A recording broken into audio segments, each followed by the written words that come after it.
Here it comes.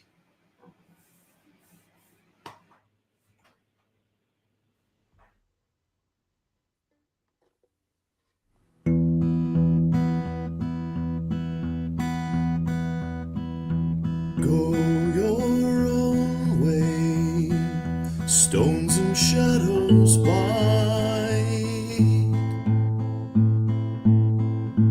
willows whisper of darkness deep and wide.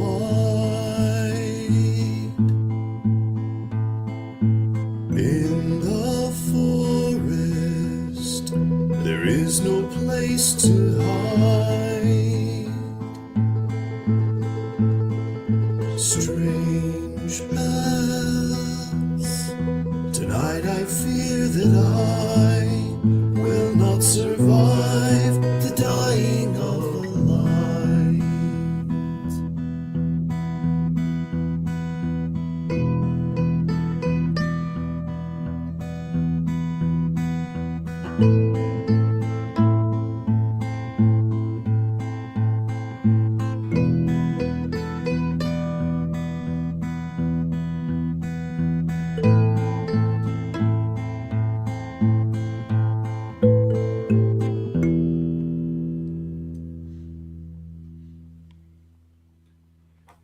This is The Dying of the Light, a series from the Starfall Collective. The Starfall Collective is a collaborative storytelling group using the Dungeons & Dragons game system as a vehicle for creating rich and compelling stories in a fictional world we've been developing together for a while. You can find out more about the collective, as well as the stories we're telling, at thestarfallcollective.com. We are back with a new episode. Let's find out who's in it. I'm Sir Robert, a father and entrepreneur, and the host of this season's story. With me tonight are a few friends playing some of the characters in this drama. Please say your names, something about yourself if you like, and a brief description of the character you're playing. This time focusing on, please, your take on the situation you're currently in. You have, and I'll give a more thorough reminder of this, but you have just walked into this darkness, this mist, this wall, and you've gone 20 feet, say, and found yourself stepping in this wet, kind of gooey earth. And looking around, you see the carcass of a large animal you can't quite determine, and you realize that what you're standing in is its blood having poured into the earth. So, and it's mostly eaten. So why don't we start with Belvari? How are you doing, and how is Belvari thinking about this? Who is a young druid, and he is just sort of worried about this darkness. It feels sort of like the silence. He's worried that we're going to come. Probably it won't be a lich. It'll be, something else of that order of terribleness. And maybe it will rely on its vision to cast evil spells at us, so it won't be able to, or something. I don't know. Or, maybe we won't be lucky and it will be fully able to kill us all. So, but, you only live once. So let's go explore this darkness. Okay. How about you? Let's go with Matt.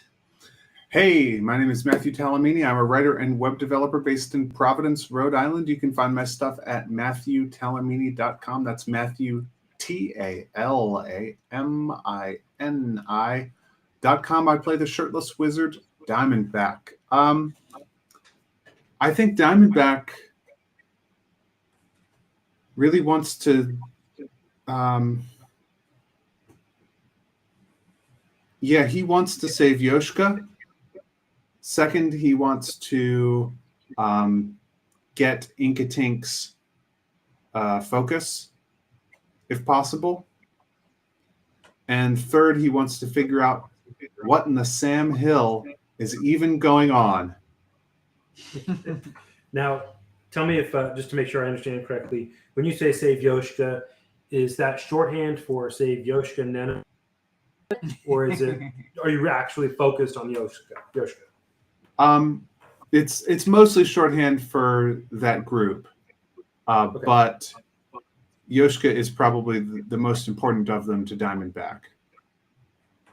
Okay, sounds good. Patrick, how about you? Sure, I'm Patrick, if you feel like pronouncing an extra syllable. I play Toll. Wait, and Pat, Would, sorry. Now that these guys are in, will you pull your volume up about 15%? I realized when you said my name, I had pulled it away from my face. Is that better? Oh, that's great. Yeah. Okay. I'm playing the character Toll, and I mean he's kind of battle hardened. I think by this point, especially with his artificial 10 years of aging. So I think he's more of in a like not this again headspace than he just wants to settle down with his trees. I think he doesn't want to have to deal with pools of blood on the ground and things of that nature. That's the first thing we met. I know it. We've just gotten in this dark fog thing. Maybe it'll just get better from here on out. That's what he's hoping. That's why it's called the Shining of the Light.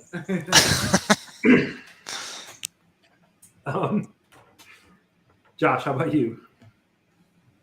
Hey, my name's Josh. I play Inkatink. Inkatink is a kinku with many voices, but not one. And he is currently living the dream, getting other people to help him accomplish that which his heart most desperately desires, which is to obtain a magical focus that will hopefully help him become more and more powerful. So at this point, he's fairly tired of his fate being in the hands of others. He's recently been pretty heavily disillusioned with Yoshka as a leader of the party, because Yoshka has proved to be quick to prioritize a lot of values that are not close, tight-knit tribalism principles that Inkatink kind of instinctually holds as a kinku. So he's trying to make his own murder with murder. All right. Now, I'll give you props for that. That was pretty good. Sounds good. It's certainly better than the standard peanut gallery of boo and the sound of tomatoes squelching against people's screens. So Yeah, nobody said anything. I thought that was that was a clever turn of phrase. So good for you. well, thank you. Yeah, that's great. So anyway, so there's a lot of craziness, a lot of gore, a lot of screaming and violence around him, but he's motivated to push through it for all those reasons. Yep. Sounds good. Okay, let me get y'all caught up on where we are, you and the listening audience. So you fought the Iron Bell recently and defeated them just roundly. They did not survive. As you came back to the town, somehow or other, you found out that Yoshka and Neno and Talid were gone. Importantly, they had some sort of accident, and at least according to what Diamondback said, from however he found out, there is they went into the hole, quote unquote. Investigating, you found out that they had been helping a couple of the different towns who were near some of the clogged up grates of the city. And importantly, when they got to the Mirrodau one, the grate there was broken. They didn't know that until they got sucked down into it, and off they went into the depths of the earth to who knows where. When you found out which direction that took them, because Garriott had been doing some scrying until he could no longer sense them at all. The direction that he showed you that they were going was basically the same direction that Inkatink and Diamondback had gone when they were first looking for Inkatink's focus. That shouldn't be a big surprise considering they had found a big black wall, and these guys got sucked into this hole. Maybe there's a relationship. You have traveled to the hole. You did this by riding on the shoulders of giant trees, and have If now. I've made it anywhere, it's been by standing on the shoulders of giants. That's right. And Strictly speaking, by being papoosed by a sentient tree, but yeah. I had little hammocks and stuff. great. Yep, that's right. So now you have, they got you to within about, 60, 80 feet of this wall, but they declined to get any closer. They don't want to have anything to do with it. And nonetheless, it is where you all needed to go. Inkatink, before y'all went in, if I'm not mistaken, you prepared your potion? But That's didn't drink correct. it. That's correct. And you also, the four of you, fashioned a safety device, basically a rope that you can either have tied around your waist or perhaps neck, and or you can hold on to it. Yeah, a safety donut is the right. official HR term being recognized. So the last important, really pertinent piece of information here is the Circle of the Night Watch. Let me read this now to get us in to the action here. Diamondback, Belvari, Toll, and Inkatink made their way to the great black wall in the forest. The trees they went with refused to enter, sensing distress inside. After preparing themselves with a shared rope, Inkatink made a potion that will help him know the direction of his magic focus. Summoning their resolve, the party of four plunged themselves into a wall of mist so concentrated everything is pitch black. After walking only 15 or 20 feet, the party found themselves treading on moist soil that squished around their feet. Investigating, they found it was the blood of a large carcass they could see dimly nearby. Thanks to Yoshka's Circle of the Night Watch, you can see, though only as through a window darkly, and the dark vision it grants you lets you see about 60 feet and without color and movement in the endless inky air. You have been in this in the darkness of the false night on your way back to Miradau. And you used the same technique. It was scary then. It was dangerous. And for your friend Gull, it was fatal. However, you were much weaker then. You've experienced a lot. You have grown so much. You are definitely different now than you were before. But then you get the feeling this forest is too. Forest leveled up. Ready? As we shall ever be. All right. Can I get the item description of my serpentine quarterstaff? Yes. Sorry about that. I was going to end that, by the way. I considered ending that, which I won't. I'll cut this in post by saying to our listeners, thank you for listening. And to our players, welcome to the show. But Big time. that's right. Sorry. Yes, I'm ready. Not. Sorry, I got to get to. I'm level 5. My chill touch cantrips do 2d8. That's pretty good. I'm nasty. Yeah. I can cast fireball. It is there it is. Can you do that fireball that doesn't do damage to your friends in the area of the fireball. Nope.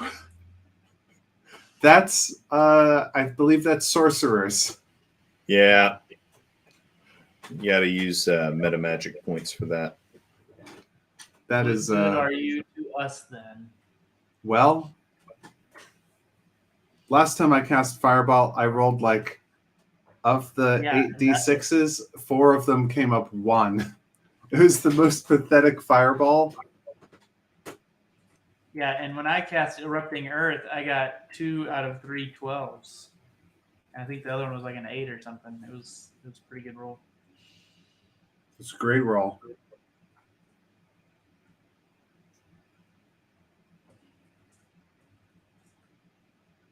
I'm almost there. Just a second.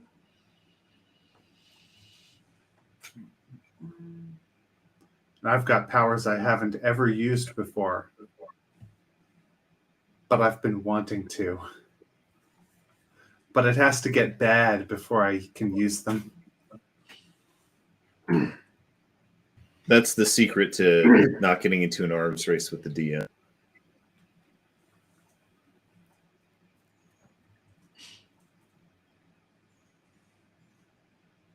So one thing, I don't know, are you willing to accept audio input as you're doing that? Yeah.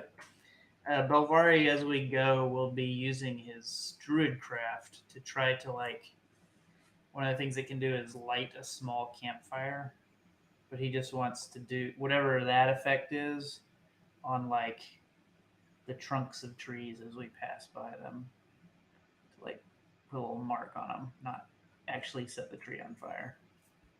Okay. So sorry. You're using what for that? Druidcraft, one of the things it can do is light a candle, a torch, or small campfire. Okay. So, like, I'm picturing it's something like striking a match and holding it to something. Yeah.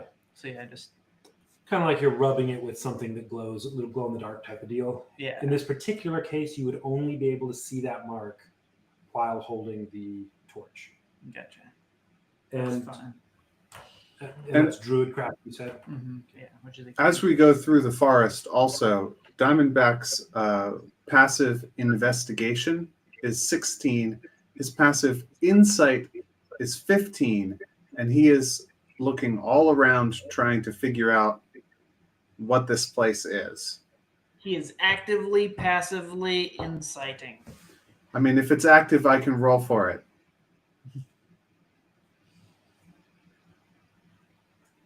But I think the lowest I can get is a 16. Bilvari's passive things are not very good, especially his investigation. Only 11. I am a wizard. I have much insight into the ways of the mind and a great deal of book learning. I would love it if Diamondback talked like that. Diamondback does not. Maybe my next character after Diamondback gets torn to pieces by rabid zombies in his own basement. That does seem like that's his His inevitable own end. rabbit zombies. He's lost control of. A very Ramsey Bolton end. I've made a huge mistake. That's. I mean, that almost. Well, never mind. Mistake.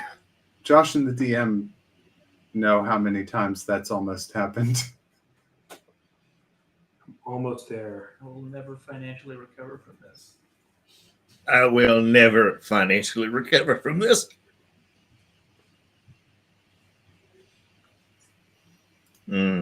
What a wild Man, ride. what kind of encounter is he building?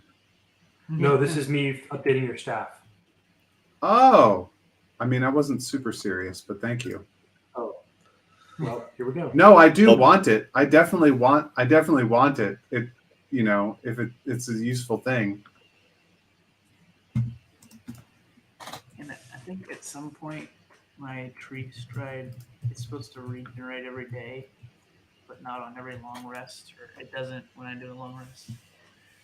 Okay. I think maybe you have to give it another charge. Okay. Because I used it a few days ago. Okay. I have to. I'm guessing. I don't see a way on my end to. think there's a button that says you took a long rest. Yeah, maybe on the web browser, not in the app. Okay. Oh no, it's not on a long rest. It's every day. The item. So Got I it. did take a long rest, but it Got it. Okay. We might have to keep track on paper because I don't know how to do that. Gotcha. Okay. And let's see. One more thing was.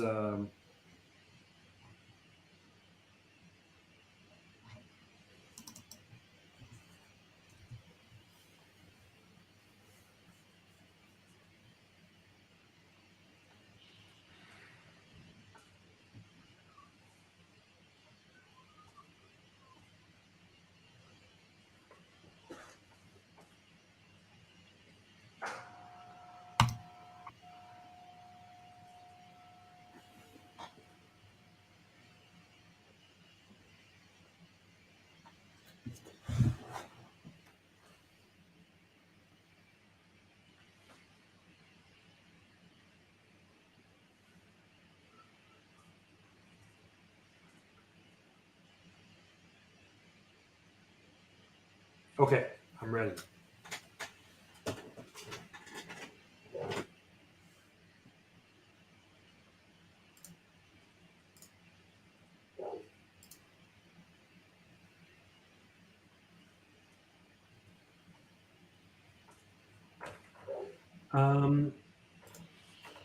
Matt, Yes. I think you should see updated information. I'll reload. Okay, sorry for the delay.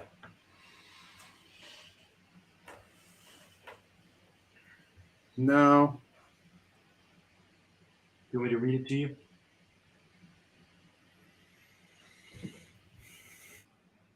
Yeah, the text that I have in D&D Beyond still says the power where Oh, the yeah. staff turns into a snake.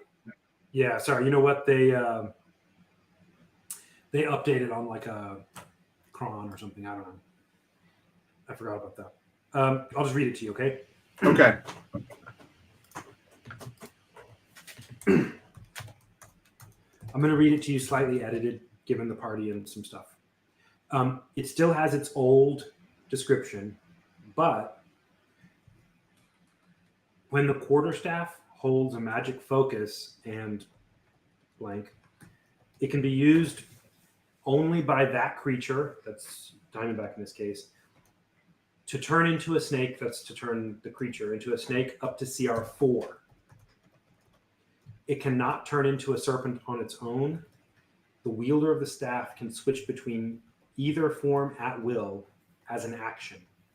Instead of a snake, the user can take the form of a naga that resembles his original form, so Diamondback plus snake bits, with the same stats as his current hit points plus 1d20.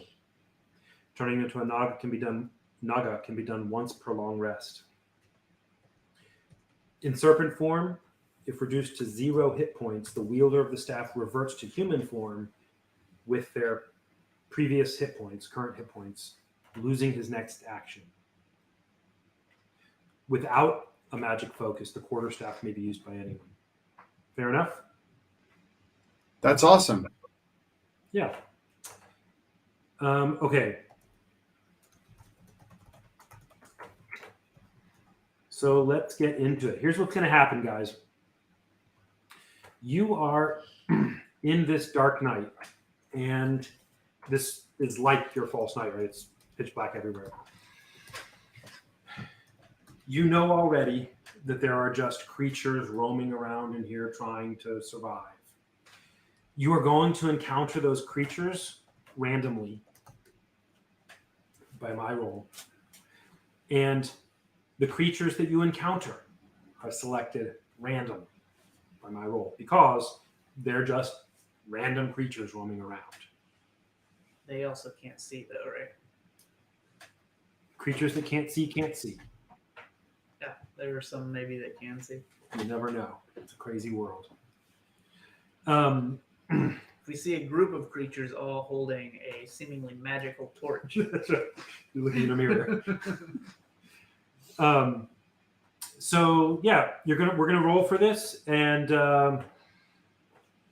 we'll see where we are. Inkatink, you have not yet quaffed your potion, but you may do so if you like.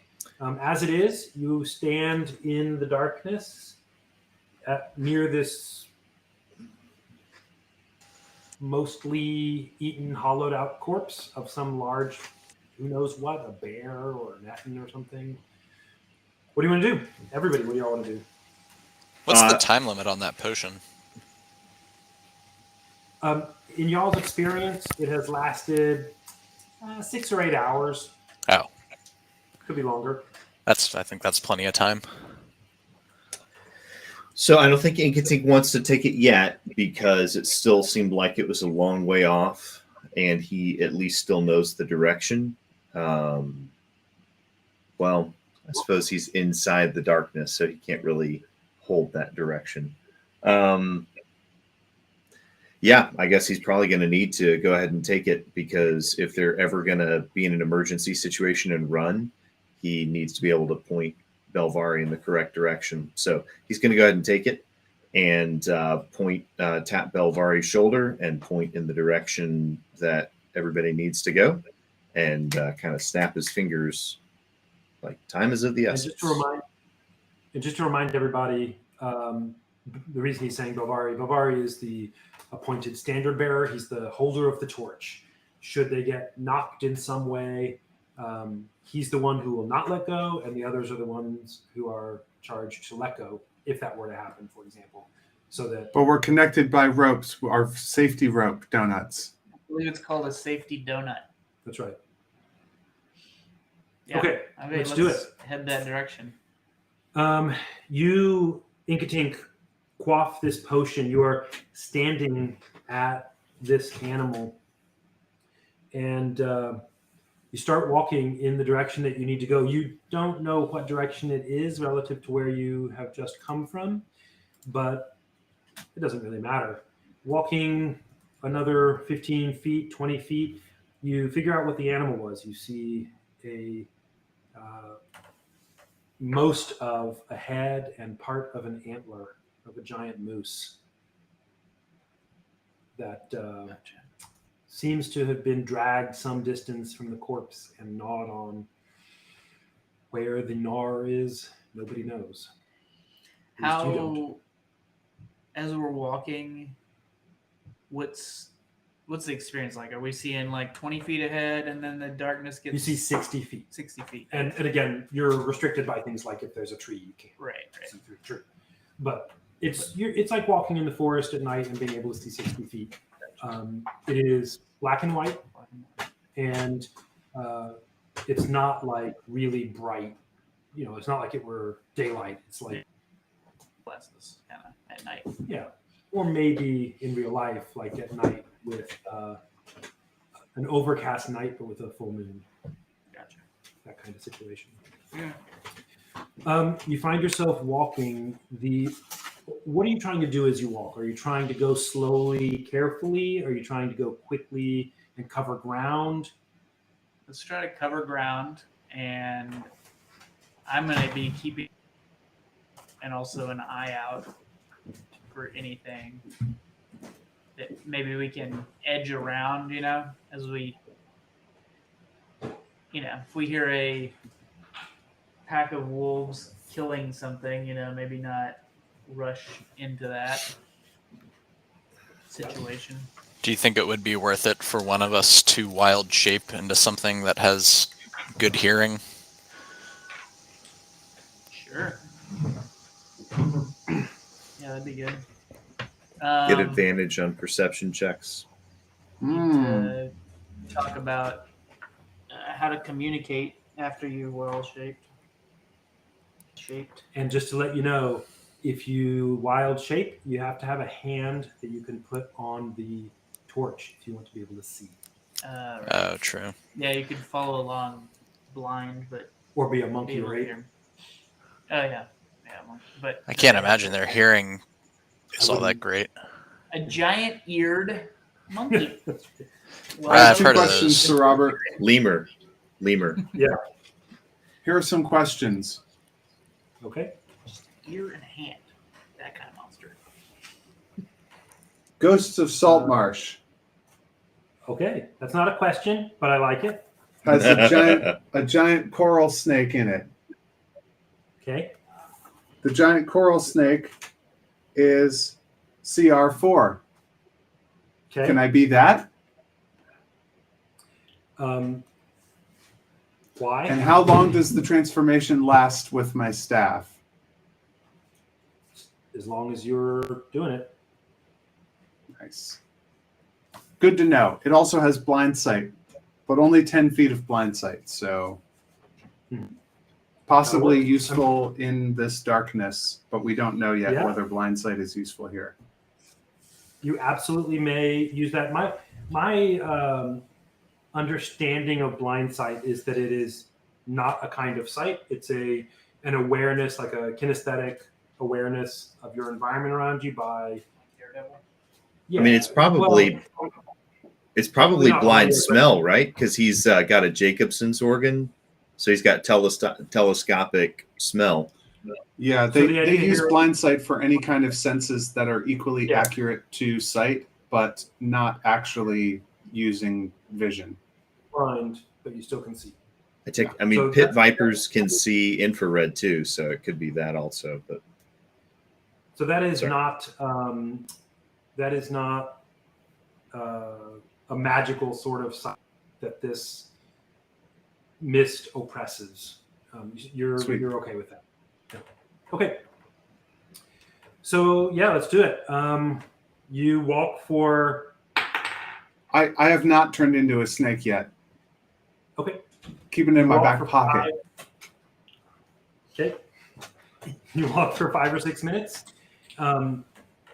You are you? You said you're being careful not to make sound, or you're not, or you're just moving normally.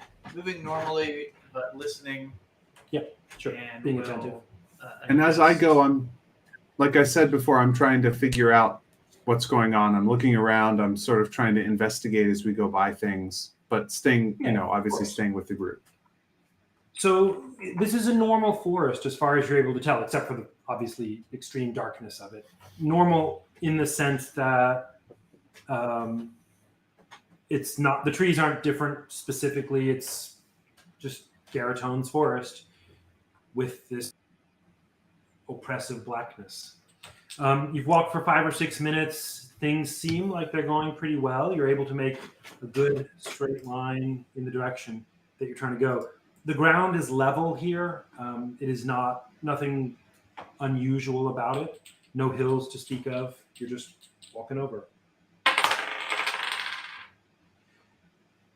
You walk another 5 or 6 minutes, and you find yourself again just easily covering this terrain. You do hear in the distance from different directions occasionally sounds of a creature running through the woods or climbing in some trees nearby, or sometimes fighting or dying or scratching or who knows what. You have yet to make a sighting of anything, but you walk another 6 minutes. Tola's gonna ask the group if anybody has components for detect evil and good, because I have one for it, but it's a level 1 spell. Let me check. Yeah, I think that's a good, because that'll just tell me if anything is within 30 feet. Although, No, I've got nothing like that. I've got detect magic. say what it was you needed one more time. it might. Well, I was thinking it might be nice to have detect evil and good on one of us, but our range of sight is 60 feet, and it only works for 30 feet. So I don't know if it's really worth it. Okay, fair enough. All right.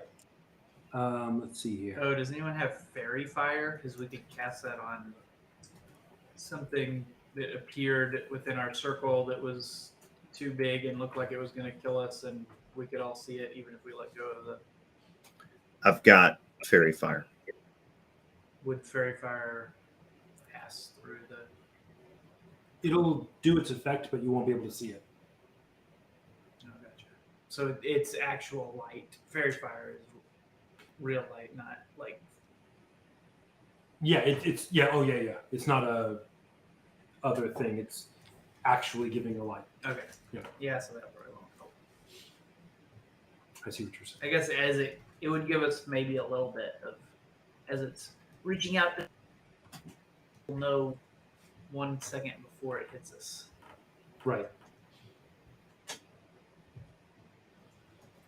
All right. And do one quick thing.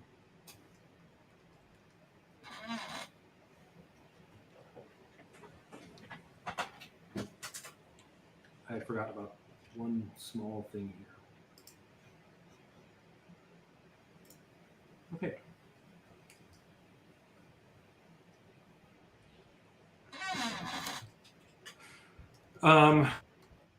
Have been walking now for about 20 minutes, and so far nothing's happened. You have seen, you've heard things. You've seen a few branches rustle and things like that. Nothing that you can tell is doing anything like stalking you. That doesn't exactly surprise you in this darkness. Yeah. But yeah, you're so far not having crazy things happen. You walk further, and after 3 or 4 more minutes, you see something about 25 feet in front of you just tear across your path, like it's just going sideways across your path. And moments later, something else. You couldn't quite make out either of them. They're roughly humanoid size. They may not have been humanoid, but chases after it. There's something not good happening, but they don't stop for you. Gotcha. It's moving too fast to identify, or Yeah, you're not, it just blew through the trees and you saw it. We rolled. today, as I was riding my bicycle home from work, this is just Dwight, not Hilvari, a bee hit me in the face. It's sort of like that. I only know it was a bee because it's the only bug that big. Right. Hey, that happened to me. It hit me right in the forehead. This one hit me right near the mouth. Like it was this close to going in my mouth. But yeah, I've gotten stung in my mouth by a bee before. That was fun. Oh, Ouch. not good. They crawl in your soda if you leave your soda outside. Mm-hmm.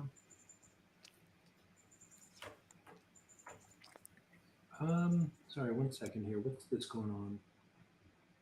Okay, so I can't. Okay, that's fine. Okay. You continue walking. And yet again, there is nothing. You just are going. Gotcha. Everything's fine.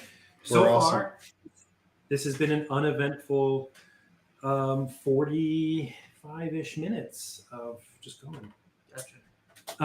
The direction hasn't changed. Inkatink, you drank your potion and you felt the thing you've felt several times now, just sort of make your feathers kind of fluff and go up and down your spine. And some of you others have felt this, but you have this pressure on the back of your head, pulling you towards the direction you're going. It is extremely difficult for you, Inkatink, because of the pressure this is exerting, not physically, but in your mind. It's extremely difficult for you to let Belvari lead. He's you're constantly yearning towards this thing. All right. Roll initiative. Woohoo.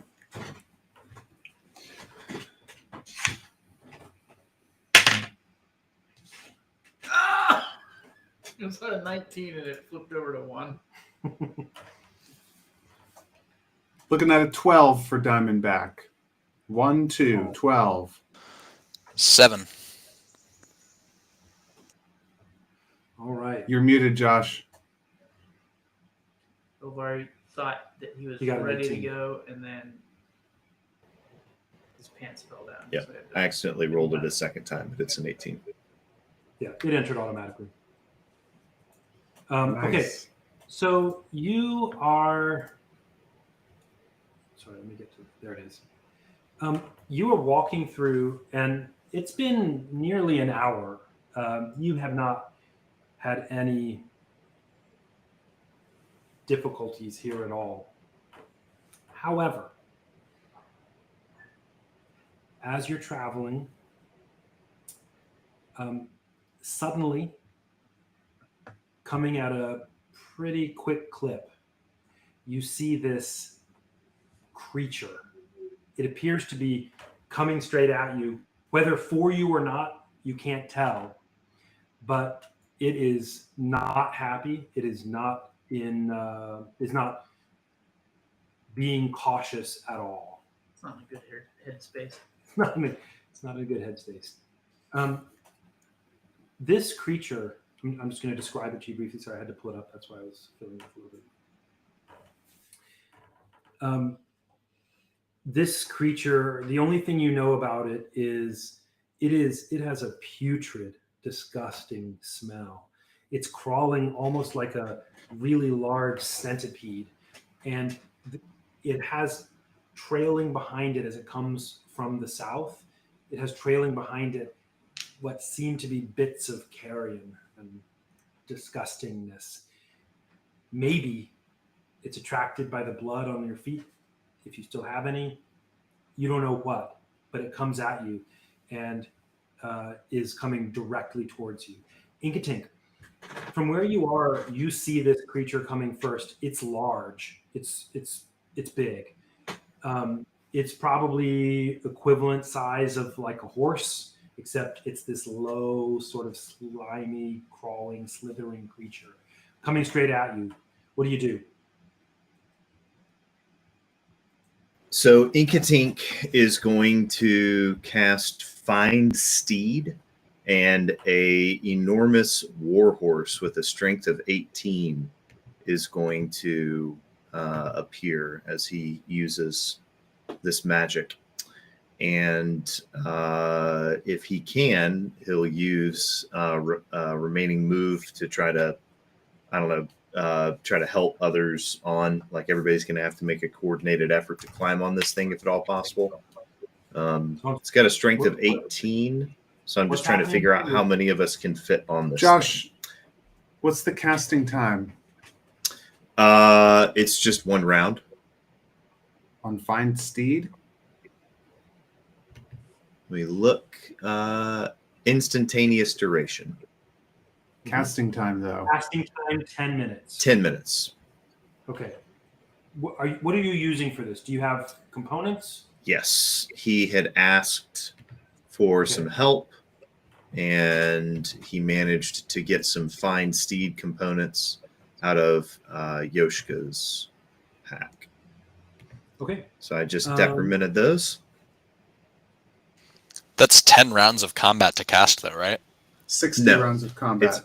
It's instantaneous to cast, and it lasts for 60 rounds.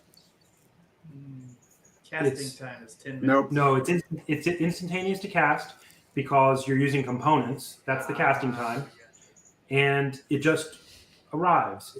You summon a spirit that assumes the form of an unusually intelligent, strong, and loyal steed, creating a long-lasting bond with it. Appearing in an unoccupied space within range, the steed takes the form that you choose: a warhorse, pony, camel, elk, or mastiff. And then there could be other things. The steed has the statistics of the chosen form, though it is of a different thing, celestial, fey, fiend. Additionally, if your steed has intelligence of 5 or less, its intelligence becomes 6, and it gains the ability to understand one language of your choice, to the level that a sort of smart animal would. Your steed serves as a mount both in combat and out. You have an instinctive bond that allows you to fight as a seamless unit. While mounted on it, your steed can make any spell you like, and it has some hit point stuff that we don't need to worry about. You and your steed can communicate with each other telepathically for a mile. All right. And just point of order, you can have up to 540 pounds worth of stuff on the horse, riding on the horse. So True, but you can't have that. You can't just be of any size and shape. You can have you and one other person able to get on it. okay. If it had packs and things and you could load them with ore, then sure, it can carry that weight. But it's, you're not just going to all balance on it. Okay. Okay, so you summon the steed. Yeah, and if the steed does the steed get to do something on the turn that it is summoned, or does it need to wait until the next round? It'll wait until this next round. We'll let it go after you go. Okay, then yeah, I think Inkatink basically like is standing next to it, and if he's got enough move to try to climb up while keeping a hand on the thing, he'll do that. Otherwise, he'll stand next to it. While keeping a hand on what? The torch. Sorry. Okay. You do have enough movement for that, but you have a rope tied around your waist that's tied around the others. So you'll be going like 5 or 6 feet in the air, pulling them with you for this warhorse. And I'll have you do an athletics check to keep holding the torch, leaning way over as you climb on. It's a 16. What is 16? What are you saying? Acrobatics. Oh, you rolled a 16? Okay.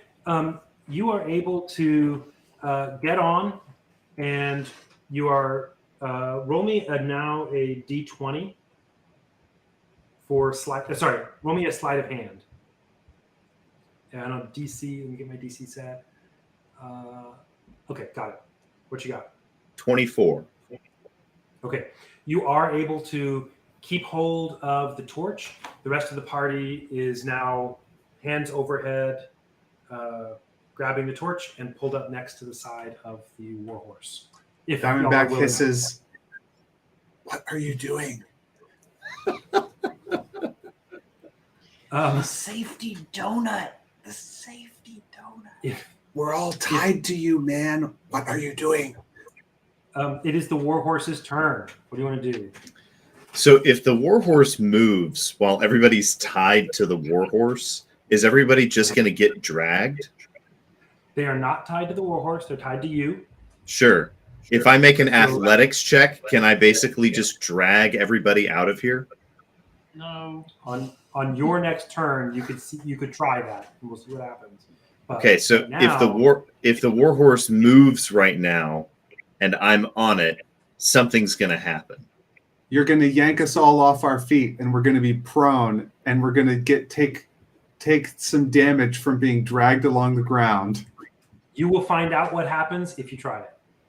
Why don't you just Okay. move the warhorse over between us and the weird centipede? Inkatink is not clairvoyant. He doesn't get to know the future if he tries all kinds of different things, like some sort of golden voice. Yeah, okay, so now that he's up in the air and he's on this horse and he realizes he can't just charge off with the horse, I think he does, in fact, do that because now suddenly the horse is just at least a big object that can be a meat shield. So the horse is now... So he has a telepathic bond with the horse, so he tells the horse to go broadside to the danger, and Inkatink casts an acid arrow at the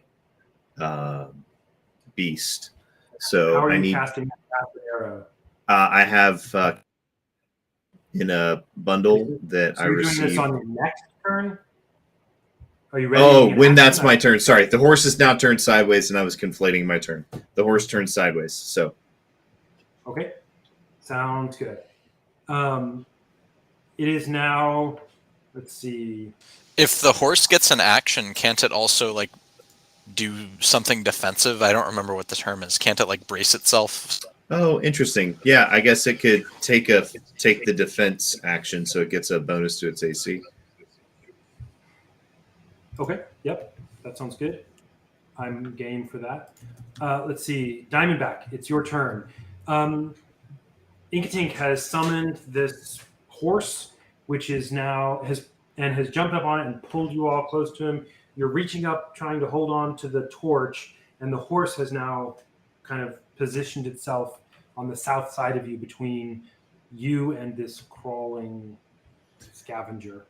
Yeah, so I'm going to, pop up over the top of the horse.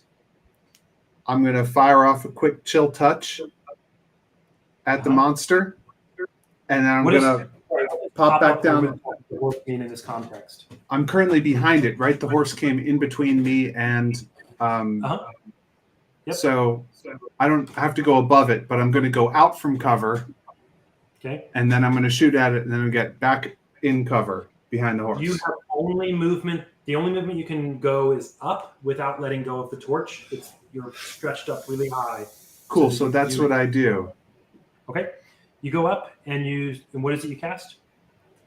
Want to do a chill touch. All right. Ghostly skeletal hand. Yeah. So how is this Save on creature's? right? Sorry, what? It's just AC. There's not a save. This one does not have a save. How is its AC versus a 16? It's a 13 AC. Nice. So it's going to take a tasty 2d8, and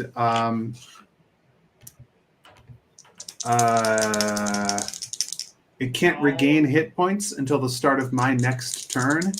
And if it is an undead target by any chance, it has disadvantage on attack rolls against me until the end of my next turn.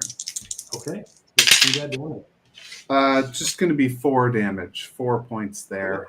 Not super intense. It is writhing and squirming and coming to you all, gyre and gimble in the wave. And these skeletal fingers in its path reach up and grab and rake through parts of its underbelly, scraping it, doing damage. It lets out a strange sort of like clattering, screeching sound. Toll, it is your turn. You're standing there next to your 3 friends, reaching up, reaching less up than them. You're taller, holding this torch. All right. I want to say this thing may have just passed us by. I don't blame y'all based on this universe for swinging first, though. It seems like it maybe was attracted to us. Oh no, yeah, it was coming after us, right? I thought it was clear from what we saw that it was pursuing us. It was coming at us. I think that was all I gleaned from it. Okay. But it's not going to stop me. Yeah, we already heard it, so I don't think there's any apologizing at this point. I'll cast Acid Arrow on it, and I have to pull up how that works.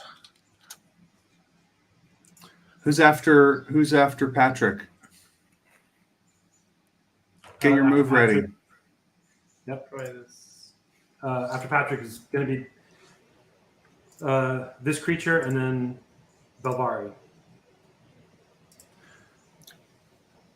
All right, that's a 21 to hit.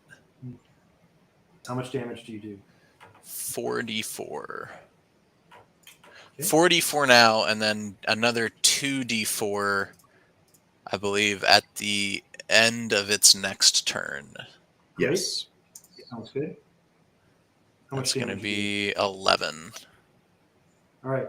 So it's still winding its way towards you, and Toll, who has become quite proficient at these acid arrows, just slings an arrow. I'm going to say under the horse, directly at the creature, and just nails it.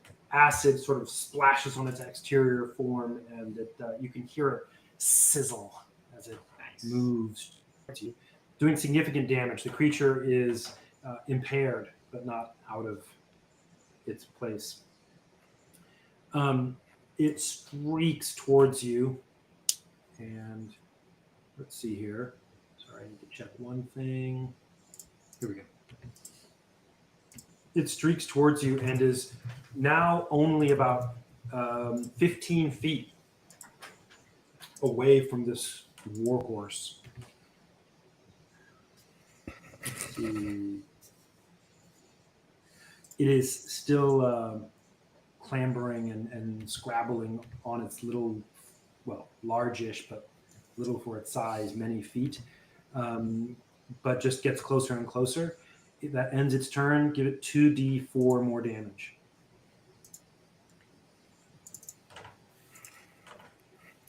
That is 4. Okay. Belvari, your turn. Belvari will, I guess, kind of try to hop up. I don't know, can I hold the torch and look under the horse? You cannot hold it and look under. Gotcha.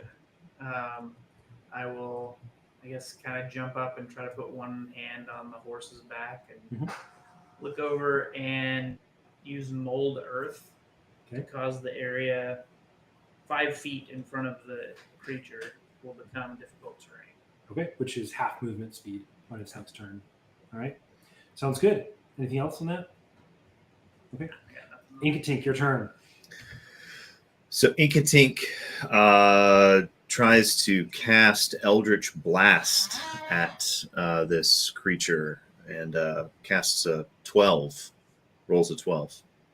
It does not hit. Inkatink, you crush these components, and perceptible only to you all, it's as though the sort of mist, the fabric of it sort of condenses for just a moment, kind of a whoa, and then blasts through a blackness in the blackness. But this creature undulating so aggressively, it just happens to wind its way around. Whether intentionally or not, you can't tell, but it doesn't hit. It is the warhorse's turn. The warhorse will kick this thing then. 15 feet It's away. 15 feet away, so It's we'll have to 15 move. feet away. I gotcha. Okay. In that case, he will ready an action to kick this thing as soon as it comes into his reach. Kick range. Okay, sounds good. Diamondback, your turn. All right. This time it's gonna get a Toll the Dead. Mm-hmm. Hey, we got our own toll. And it has to make a DC 14 Wisdom saving throw. Okay. Let's see if it's wise.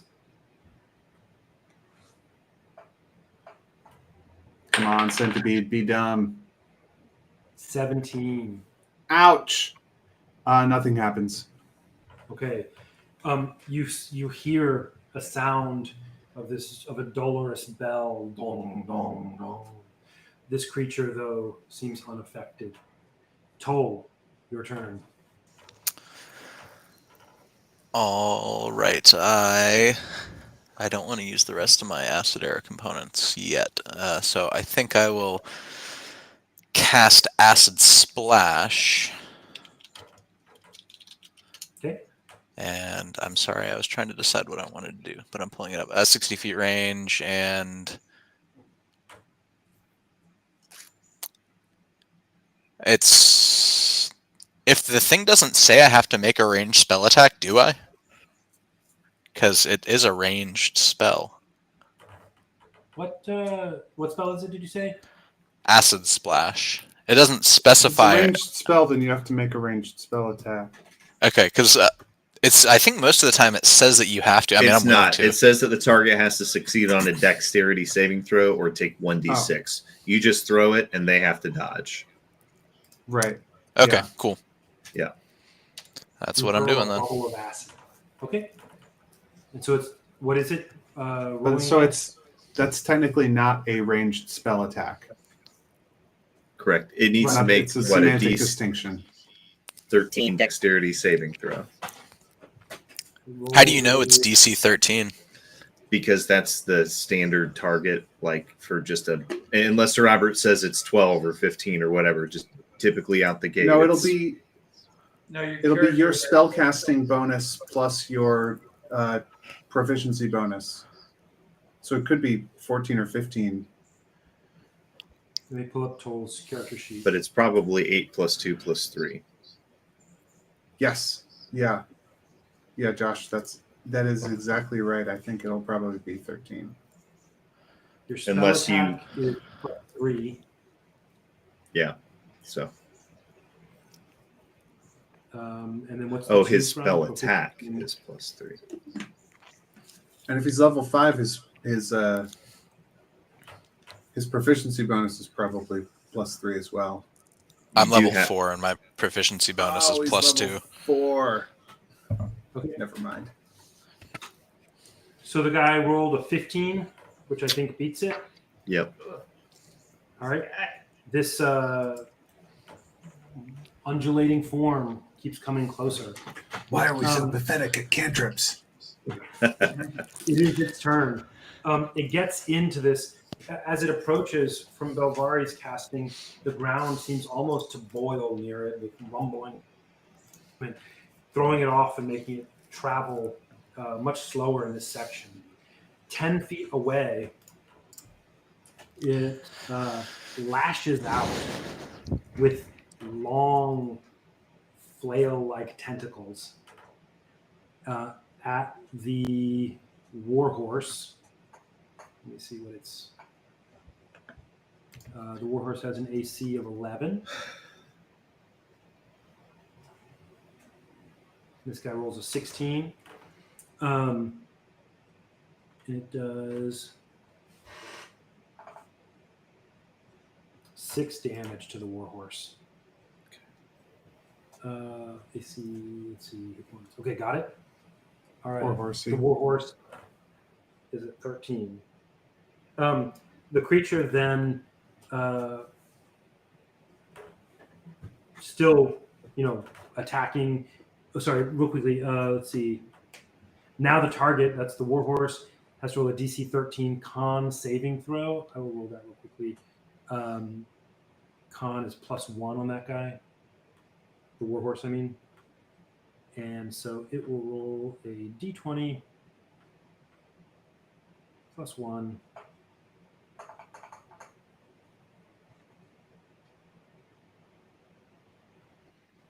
It rolls a 9. All right. And so it is poisoned for a minute until the poison ends. The target is paralyzed, and it can do a saving throw at the end of the turn, ending the poison if it's successful.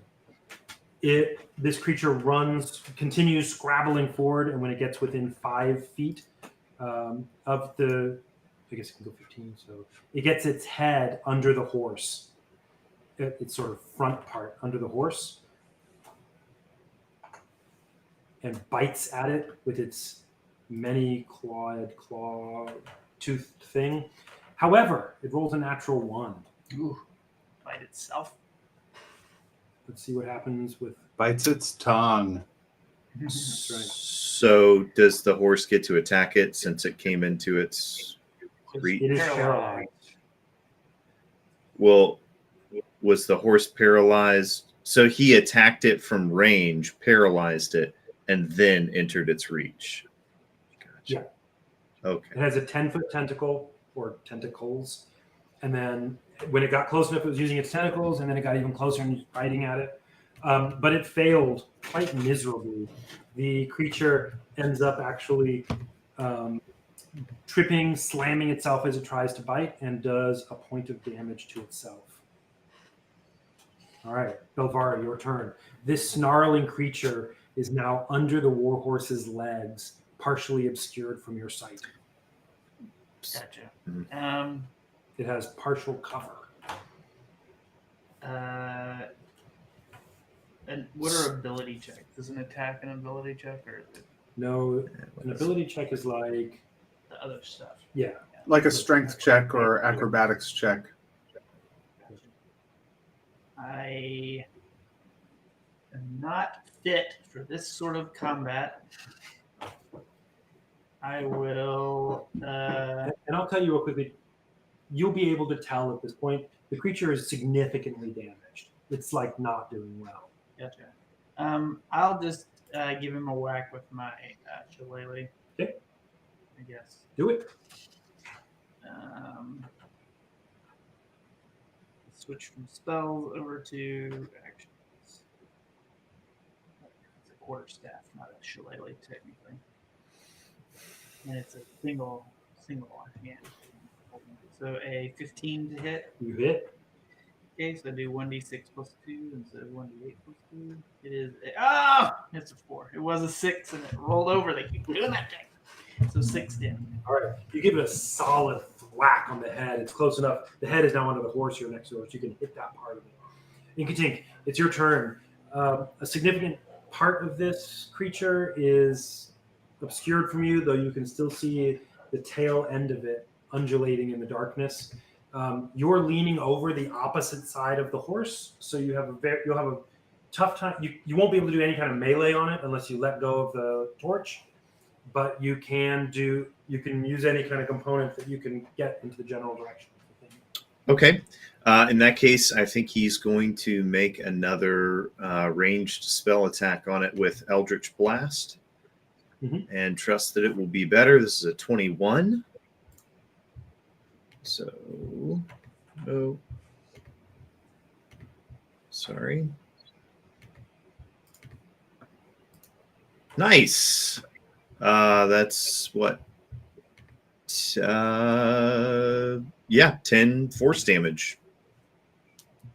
He rolled max damage on Eldritch Blast.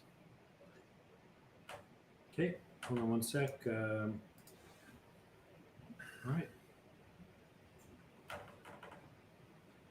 Diamondback, your turn.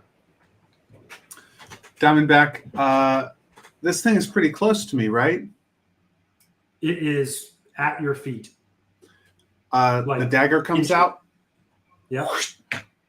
Curved blade like a serpent's tooth. Mm-hmm. And Like a crit? Is it curved? I Is it curvy? Not like this. Oh, gotcha. I strike at the thing. Uh-huh. How is a 19 versus its AC? That's a hit. The dagger does 4 points of damage. Thwick. You make a circular stab straight at the top of this thing's head with your curved snake tooth looking dagger, and it pierces with a sickening crunch straight through its head. The creature is dead.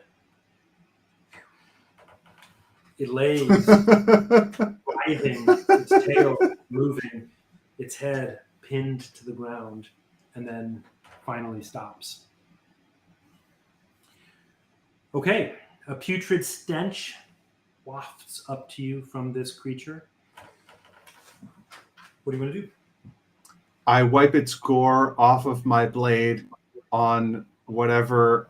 Is there grass around here? Does it have fur or anything? Do I just wipe it on its back? If you wipe it on its back, it has a sort of maybe scaly-like fur covered with a kind of slime. Oh, I don't want the slime on my dagger. You can wipe it on the I horse. wipe it off on some grass. Okay. Hey, Ingatink, why don't you get rid of sorry, this real quickly. paralyzed horse? Diamondback, you cannot wipe it on grass and keep holding the torch. Okay, so I don't do that color. I hold on to the torch instead. Okay. I wipe it on the warhorse's back. Okay. Still not getting rid of this giant horse. Okay. Inkatink's head whips around the side and stares daggers at Diamondback. He smears the gore off of the warhorse's back, goes around to it, and puts his face up to the warhorse's face, and you hear him muttering something, and then he pats it on the head, and the warhorse disappears. Okay. I stumble. I was leaning on it. It was black, like jet black with shiny black hooves and long silky black hair, and it's like a huge warhorse. That and light gray and You thought you were blind. Okay. Sounds good. I was Hey, shaking the torch repeatedly because it was good. No, that was great. That was well done. It didn't get to do any damage to any of you guys. It Nice. lashed out at this wall of meat Inkatink summoned. Thanks, Ingatink. Let's Alright. keep going. Inkatink gives a little thing and then points in the direction of the his focus and just starts. Let's go. I was going to ask, did you drink the potion? Yeah, Yeah, Inkatink is okay. pointing everybody. Laser. Yeah. So you begin to walk again. You leave this Icarus beast behind Couldn't you. the? Oh, right. The steed can only take 2 of us. That was weird. Tell me if you should say so when you mark a tree. Oh, gotcha. Just a second. Every tree I pass, I'm just, Okay. You'll be zigzagging to reach them. Are you saying only every tree that you're near enough not to it pull a has a group? little bit of a range, I think. Maybe not. I'm fine with whatever. I'm just trying to understand the. Yeah, I think I'm just kind of like. So, I mean, Robert, maybe I have to touch those. Yeah, I'm not sure.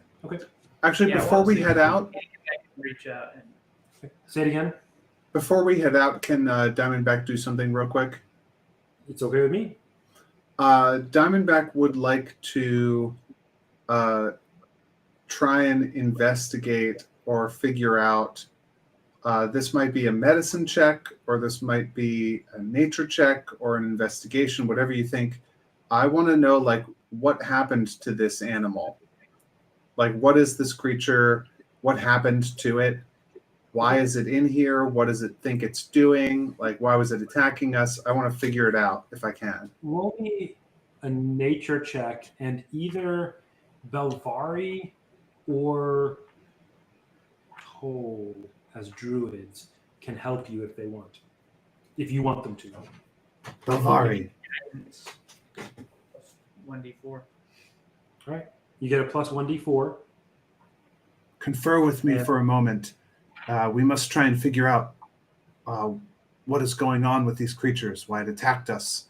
So roll with advantage and do one. Sorry to interrupt your. I want to Yeah. roll with advantage plus 1d4. Sorry, go ahead. Confirm. Perfect. I will roll with advantage plus 1d4. Me and Belvari put our heads together and poke and prod at the corpse for a little while.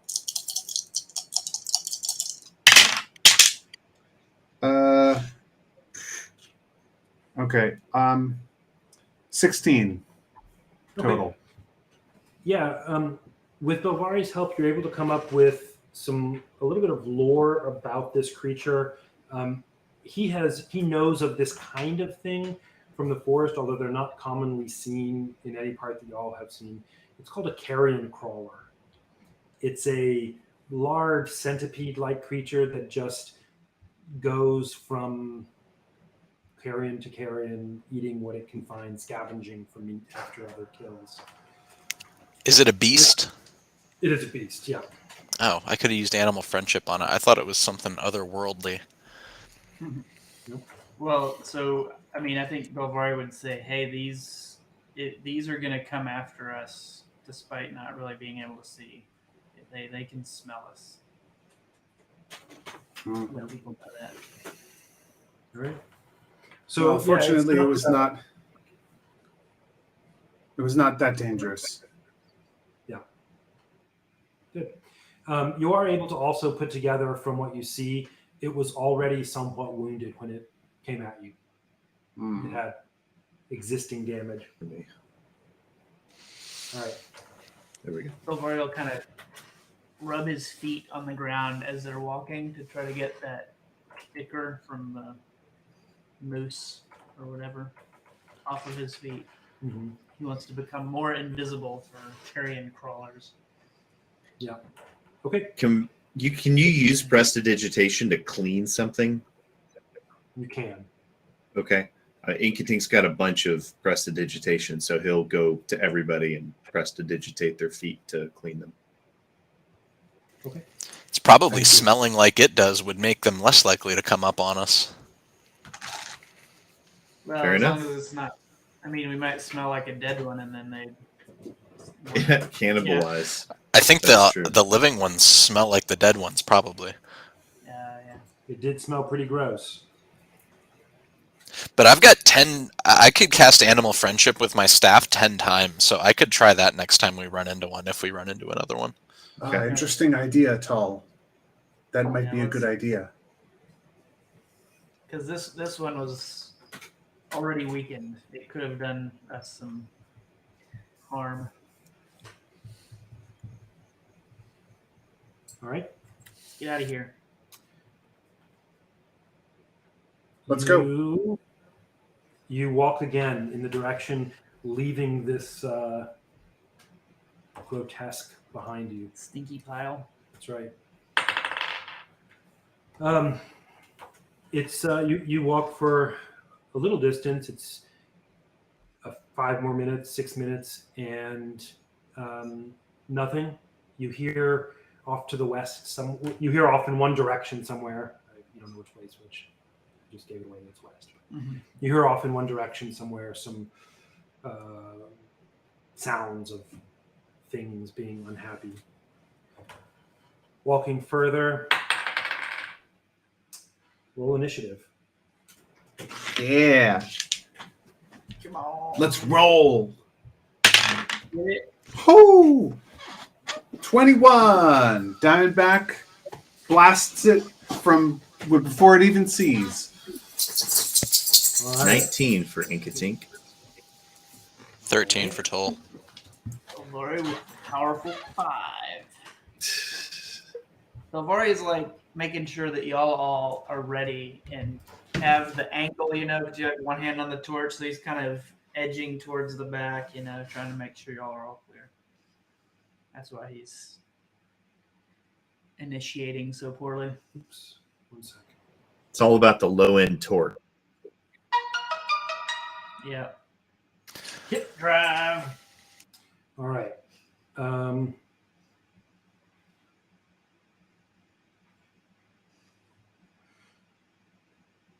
Okay. Diamondback. Straight ahead of you as you're doing it, you see, honestly, something a little bit hard for you to understand at first. But here's what it is.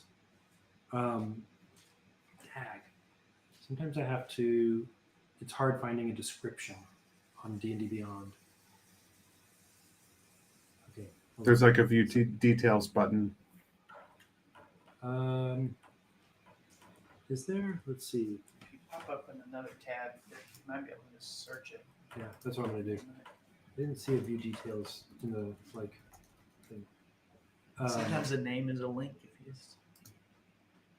I can bring up the stats and everything, but it doesn't have like a narrative description. Yeah, sometimes there's a tab on the app. Sometimes there's a tab. If you look it up in dndbeyond.com/monsters, that the search results page, each result will have a link to a. Sorry, you're saying now that you're saying that, I want to see it. I am. That's why I'm looking, and I just don't see a description of it. I see. What's the monster? App and the current, and there's these 3 tabs: actions and description. Stats, options, stats. But that's the app, so it's a different format. Yeah, it just doesn't have it here. Okay, that's fine. I'll just look it up real quickly. It'll take a sec.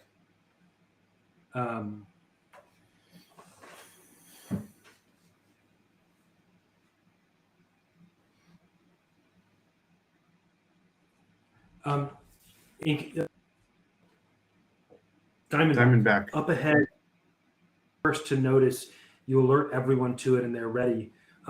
You see these 2 forms coming at you.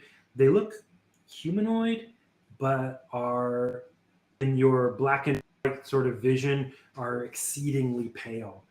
They're slender and tall with long, stretched limbs that end in ragged claws.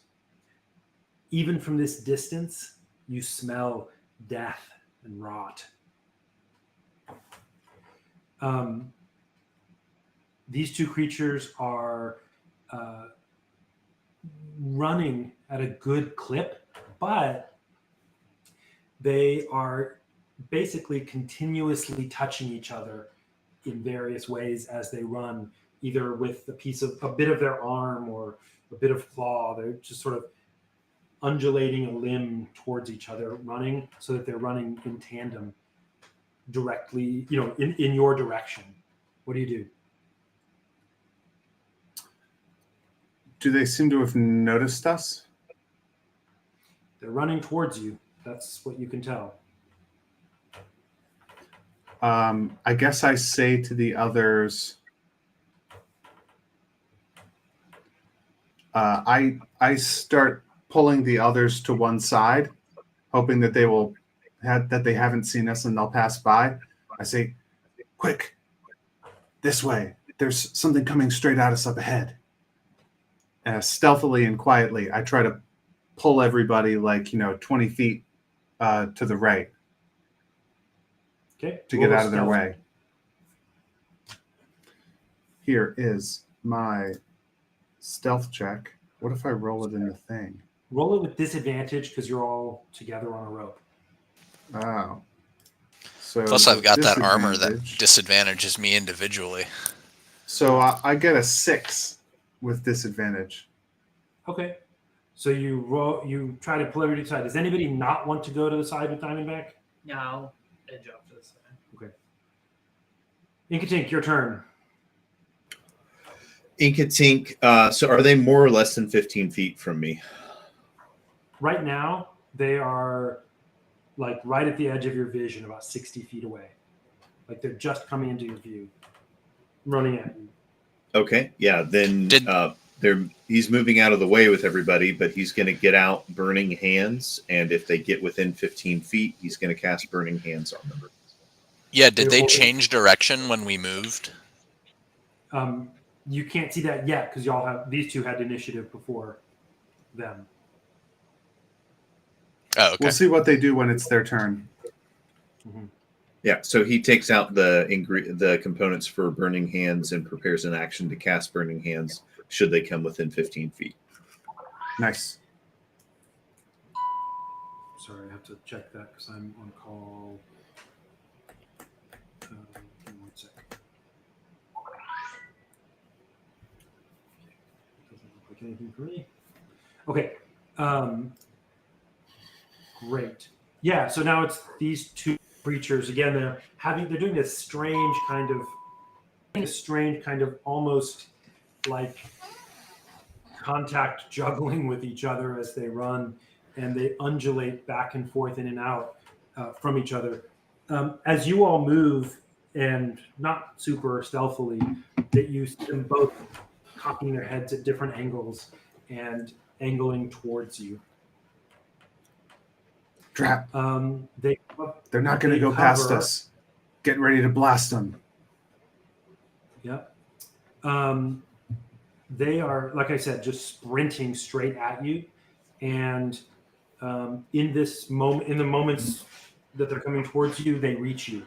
They are within 5 or so feet. They ran at you and then used their dash action. So Josh gets to use his bonus action to blast them. Yeah, so they need to make a dexterity saving throw, and it's going to be a DC 13. All right. One of them makes an 11, and the other a 15. Okay, so one takes 12 and the other takes 6. Okay. Toll, your turn. These Cool. creatures, and what was that spell you casting using? Burning Hands. Burning Hands. Yeah. These creatures writhe and just, are undulating in ways that are super unpleasant to see. Toll, you need to right now at the start of your turn make a DC 10 con saving throw. The wretchedness of the stench of these creatures is almost unbearable. Okay. What was the DC? 10. I got a 19. Okay. You steel yourself and just hold for just a moment and are able to push through the putrid odor. What do you do? I am going to cast Acid Splash again, and that can hit both of them, assuming they're within 5 feet of each other. They are. They're constantly touching each other. So that's a Dex save, DC 13, and 1d6 damage on failure. 1d6 on failure. One of them got a 23, a natural 20. and the other got a 16. What was the DC? 13. Okay. In their undulations, the bubble of acid just sort of floats, hangs for a moment in the air and just passes right between them as they are moving and touching knee and elbow and claw, and it misses them both. Belvari, roll a DC 10 Constitution savings throw. This isn't the one I'm the best at, but I'm not bad at this. Hey, how's a 19? As with Toll, you find yourself starting to retch but holding back and are able to brace yourself. What do you do? Belvari will. How far away are they? Like 5 feet, right on you. Oh, they're right on me. Mm-hmm.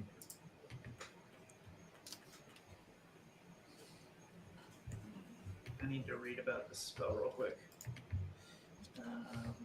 Okay. Yeah, I can't use that spell. Dang it. Next, it'll be Diamondback, then Inkatink. Gotcha. I will.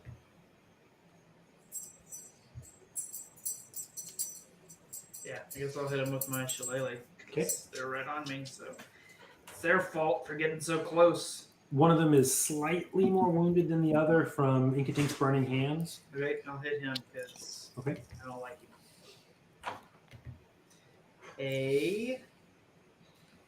Ooh, nice. Tasty 23 to hit. That is a hit. Natural 20. No, 18. Okay. A 4 damage. All right. Diamondback, your turn. Roll a DC 10 con saving throw. All right. It's going to be an 18. I think I'm good. You are good. You have been around enough dead things not to be phased. Oh, I ever.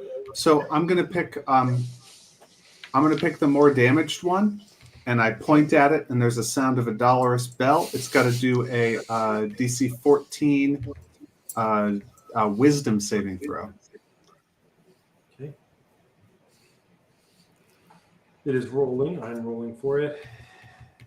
And it gets 7. What happens? It takes 2d12 necrotic damage. Since it's already damaged, it's taken damage, right? Yeah. Cool. This is a cool spell that gets worse if and does more damage if they're already hurt. Okay.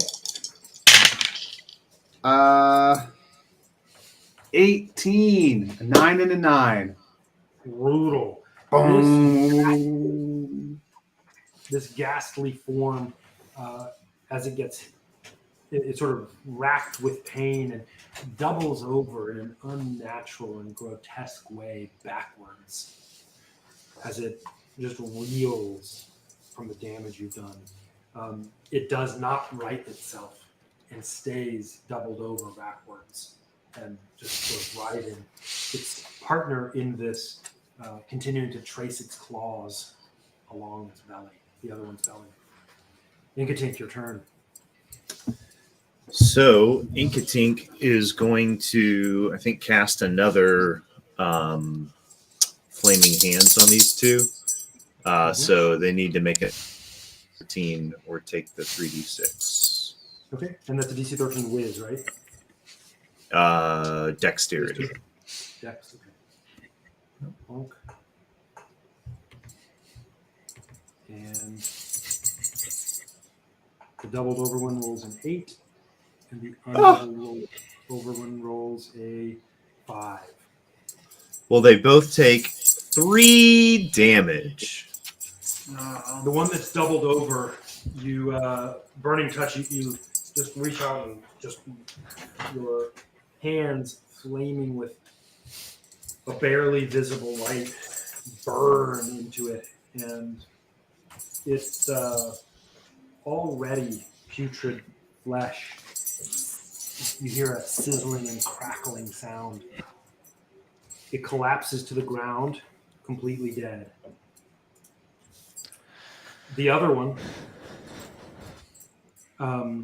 rides somewhat wounded as well, and having lost touch with the other creature, howls, starts to lash out. Oh, I'm sorry, an Inkatink. Roll me a DC 10 con saving throw. You got it, boss. Inkatink rolled an 8, but his bonus is 4, so that's a 12. That'll work. All four of you are immune to these, the putrid smell of these creatures for 24 hours. It is this guy's turn. What does he do here? He has these claws no longer touching directly at its companion. Inkatink. Actually, you know what? I'm going to roll randomly to see which one of you did they attack. It's pitch black. Hold on, let me see. Diamondback. I'm ready. It's going to roll with disadvantage in this darkness.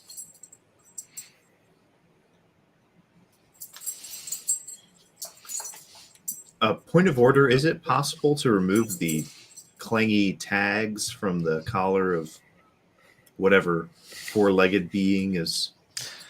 I am so sorry. I thought I was muted. Oh, okay. It's all right. It rolls a 7. Does that hit you? A 7 is not going to hit my armor class.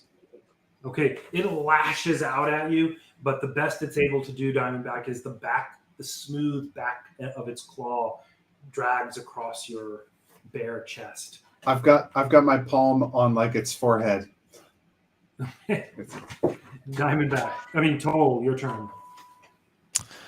All right, acid splash is not doing it for me, so I'm gonna do firebolt, which uses my ranged spell attack. I'm pretty sure, and that is 1d10 fire damage if I hit. Okay. Do it. It's a 21. That definitely hits the 13 armor class. All right. And 9 damage. Okay. It howls in pain, making, it's doing more of what it's doing, but you can tell that it's responding. Belvar, your turn again. In the voice of a little old halfling lady, Inkatink looks at Toll and says, "You really lightened up his day," and then kind of pats him on the hand. Toll is not amused. How lively does this thing seem? It's hurt quite a bit. Gotcha. Yeah, I'll hit it with my shillelagh. Yep. It's not dead, but it's hurt. Gotcha. Quarterstaff. I keep saying shillelagh. How's a 18 to hit?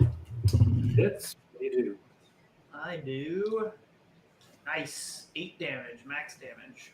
That'll work. Diamondback, your turn. Belvari whacks this thing and hits it straight in the throat. It's a long tongue, bloody and dripping from its own biting. I feel like I was really successful with this same attack at the other one. So this one is going to have to make a DC 14 Wisdom saving throw. Okay. It's been hurt, right? Yeah. It has. Somebody just whacked it. 17. And I burned it Ouch. before. Nothing. I attempt it. The bell clangs uselessly off to one side, and the creature doesn't even hear it. It is furious and unable to pay attention. You can take your turn. There's only one of these things left. So Inkatink is going to cast Eldritch Blast at it. So nice, 23. That hits. All right, and this being will be damaged with 9 points of force damage. All right. Let's see. Oops. All You right. see a black fang erupt from Inkatink's fingertip, made out of smoke, of course. Piercing through this creature. Toll, this writhing wretch is in really bad shape. Really, really bad shape. I doubled both of those words. Oh, sorry, Inkatink just went. It lashes out at Inkatink. Because it just got hit by Incantation. Yeah.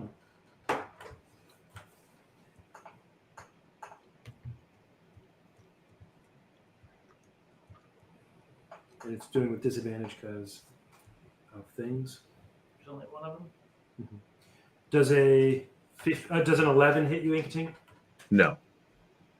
Again, it just is blindly scratching in the dark. Toll, what do you do? I'm gonna cast Firebolt again. Do it.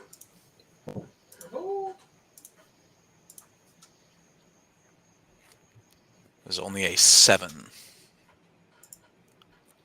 No, you do not hit. Your firebolt, as it is just shuddering and quaking, shoots right past it. Belvari, however, may be able to have better luck. What does he do? Try to strike it? Yep. Give him another whack with the old quarterstaff. Do it. A 13 to hit. And it does hit. It has a 13 AC. What kind of damage do you do? I will do another 8 damage. You hit it in the throat with your previous hit, and it's writhing this time. This time you hit it in the back of its neck, and you hear a snapping sound. It collapses, still twitching and shuddering, until it falls and touches its comrade and seems to relax into death, reunited. Like a still death? All the way dead now. Not a moving death. That's right. These two creatures are done for. Okay. And Well, do they you're- smell like rotten and putrid, like necro, Yeah, they were making like trying to The, necromancy. all of you had to hold back vomitous disgustingness. What Okay. was it that gained us the? Is it because we passed it that now we're good for 24 hours? Or Against these creatures. You're good These for 24 hours, yeah. You only had to do it once because you got a successful save. Gotcha. Right. If you had failed, you have to do it on each turn. Passed. I think once again, Inkatink is first to kind of, move, be leaning in the direction that everybody's supposed to be going and saying, come on, come on, come on. Yeah. Let's, Um, do we want to study this one too, Diamondback? Yeah, I mean, I don't care as much about the nature of this particular being, what kind of a thing it is, but I want to know what happened to it. What are there any clues as to like where it came from, where it's going, how it got here? Why is it so dark in this place? Is it Why was wearing a it trying to medical fight bracelet? us? This is you roll me the same check you did before. With Nature? advantage, no nature check with advantage, no +4 unless you get a +4 or higher. Oh, yeah. Okay. Okay, plus a D4. Okay. Here goes. Okay, so 17 plus 3 for my nature is 20 plus 3 for the D4 is 23. Tell me all the secrets. You have heard from the dwellers of Garatone of these creatures. You've actually seen one yourself now that you can inspect it up close. This is what is known as a ghast. It is just a more corporeal kind of ephemeral ghost-like creature, but it has a body, a more present body to it. What it's doing here, this is Garatone. You've encountered him before. Perhaps this is just where it is, and there's darkness, or maybe it got lost or something. You don't know.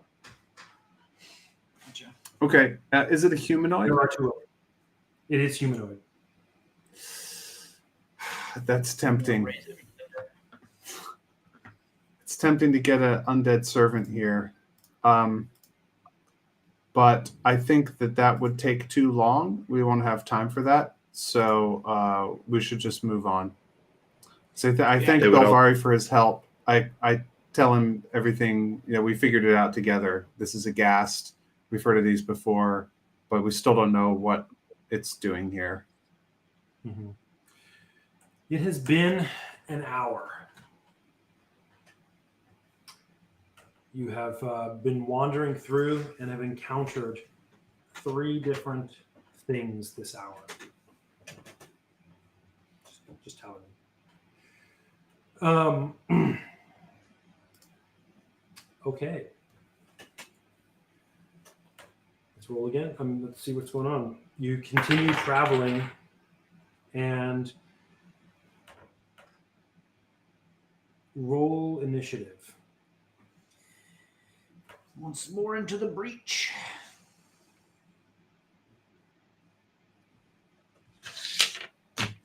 Once more onto the beach. Sorry, I need to get this thing because I'm rolling for this stuff. Can I keep my initiative roll because it was really You good? may. Can I not keep my initiative rule? Tell you what, decide corporately if you're going to keep it or not. I'm fine. I rolled a 2. I probably will roll really bad if we do. I didn't roll yet. I'm fine with you keeping it, Patrick. I'm used to going last. It's fine. Rolled a 1, a 5, and a 2. So it's like rolling for stealth, except occasionally I roll well for stealth. Initiative, not so much.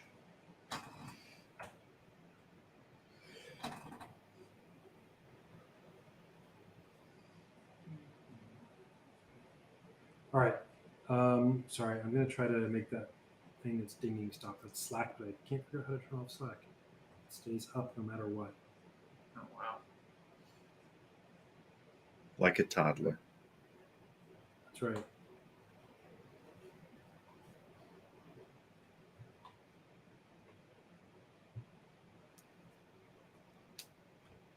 All right. Hopefully that did it.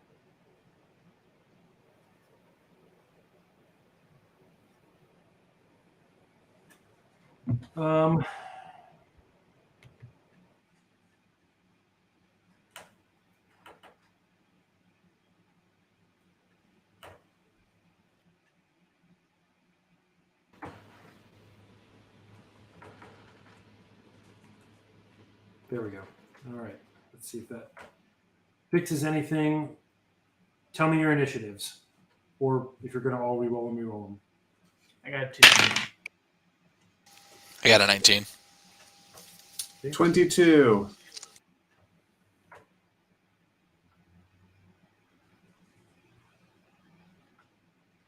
Silver is making sure everybody's collar is straight. That the safety donut is, still Mm-hmm. tight, but you have a little room to maneuver. Oops. Let me do that. It's got good hold on them. All right.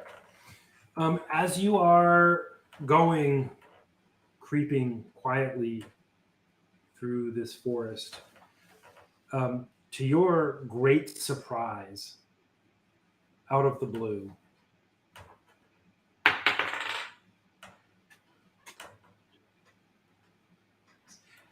Toll, the tree that you're passing, reaches out to attack.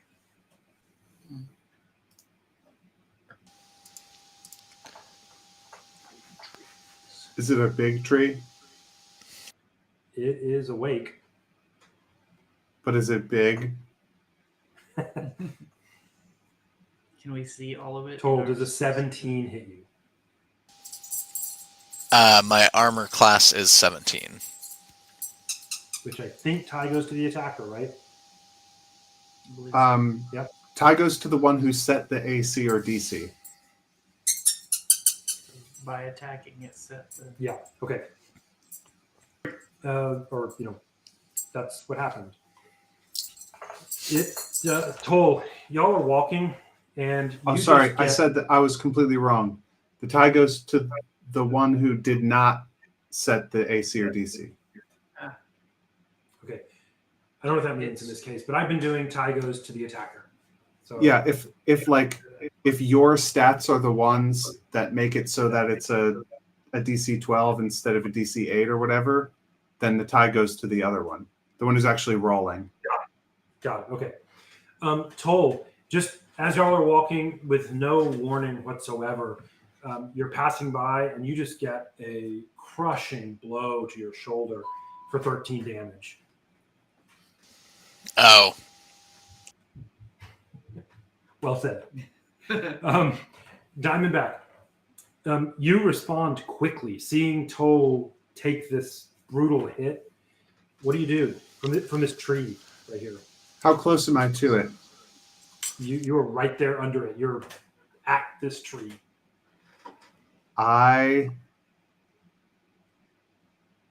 say It's to the huge. others, An oak tree. we've had to fight trees before. Use fire. And I back away from it. With everybody, how much do you back? Do you try to get? I want to go, I guess my full 30 feet. Oh, no, wait. Everybody, I have to stay with everybody if I can even see it. You do. Is it even possible in the middle of a battle for us to all? No, not coordinate. You can coordinate to do it on, and then like on the last of you agreeing, basically that'll be your motion together on your turn. Belvar is tying his shoe, so sorry.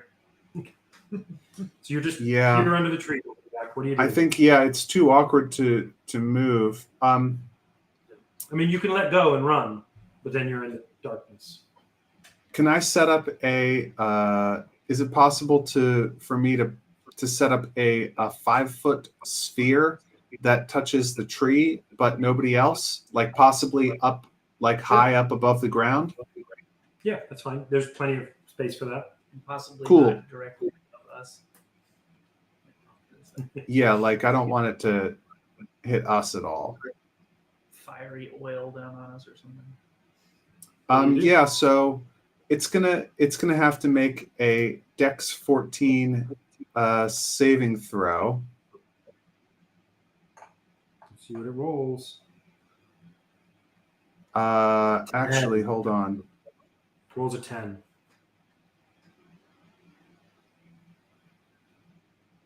Yeah, so actually I am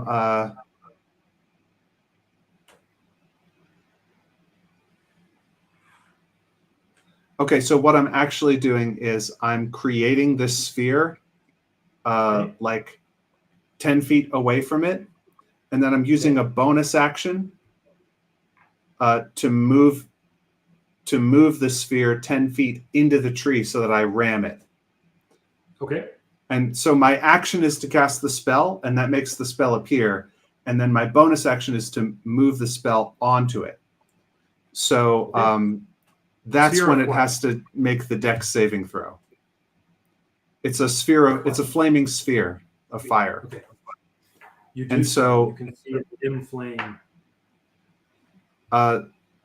So since it failed the save, it's going to take 2d6 fire damage. All right. Toll, you're next. Toll. So that's 4 damage, and then if it ends its turn still inside of this flaming sphere, then it will have to make that saving throw again and take damage again. Okay.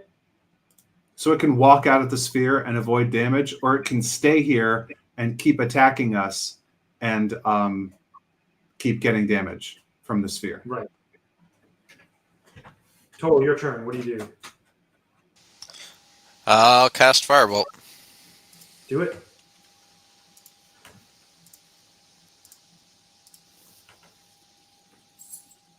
10. It does not hit.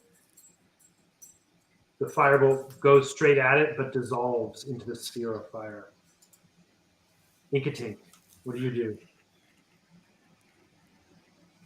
Inkatink follows suit and also casts Firebolt at this sentient tree, and that is a 11 to hit. And you cast it almost at the exact same time as Toll with the same fate. Both your firebolts dissolve into the sphere without hurting this tree whose AC is 13. Belvari? Elvari would like to throw an ice knife at the tree, Do it. but he wants to make sure that the 5-foot sphere will not. He wants to aiming at a point that is more than, I guess, 2.5 feet from him. Us, all of us. Sounds good. Sorry. Okay, There's a cat locked in the laundry room. okay, so I will. Oh my goodness! It was gonna hit, but. Pat, do you Roll mind a muting 10. again? Yeah, sorry. That's good. Roll a 10. But what's nice is I miss it, but the little ice thing explodes. And it must save dexterity 14 or take 2d6 cold. Wow. Even on a miss. Yeah, even though I miss. That's pretty good. Dexterity roll. He rolls a 14, but minus 2 for 12. Okay, so 2d6. Oh. Roll it. How's a 6? Pretty good. 6 gold damage. The tree, quakes a bit from the cold of this exploding ice knife and does a strange kind of rolling motion as it sort of rumbles around the group of you out of this ball of fire, not moving very far. But let's see. Diamondback. I was rolling to see who it attacks. Diamondback, it swings again and strikes out, lashing out with a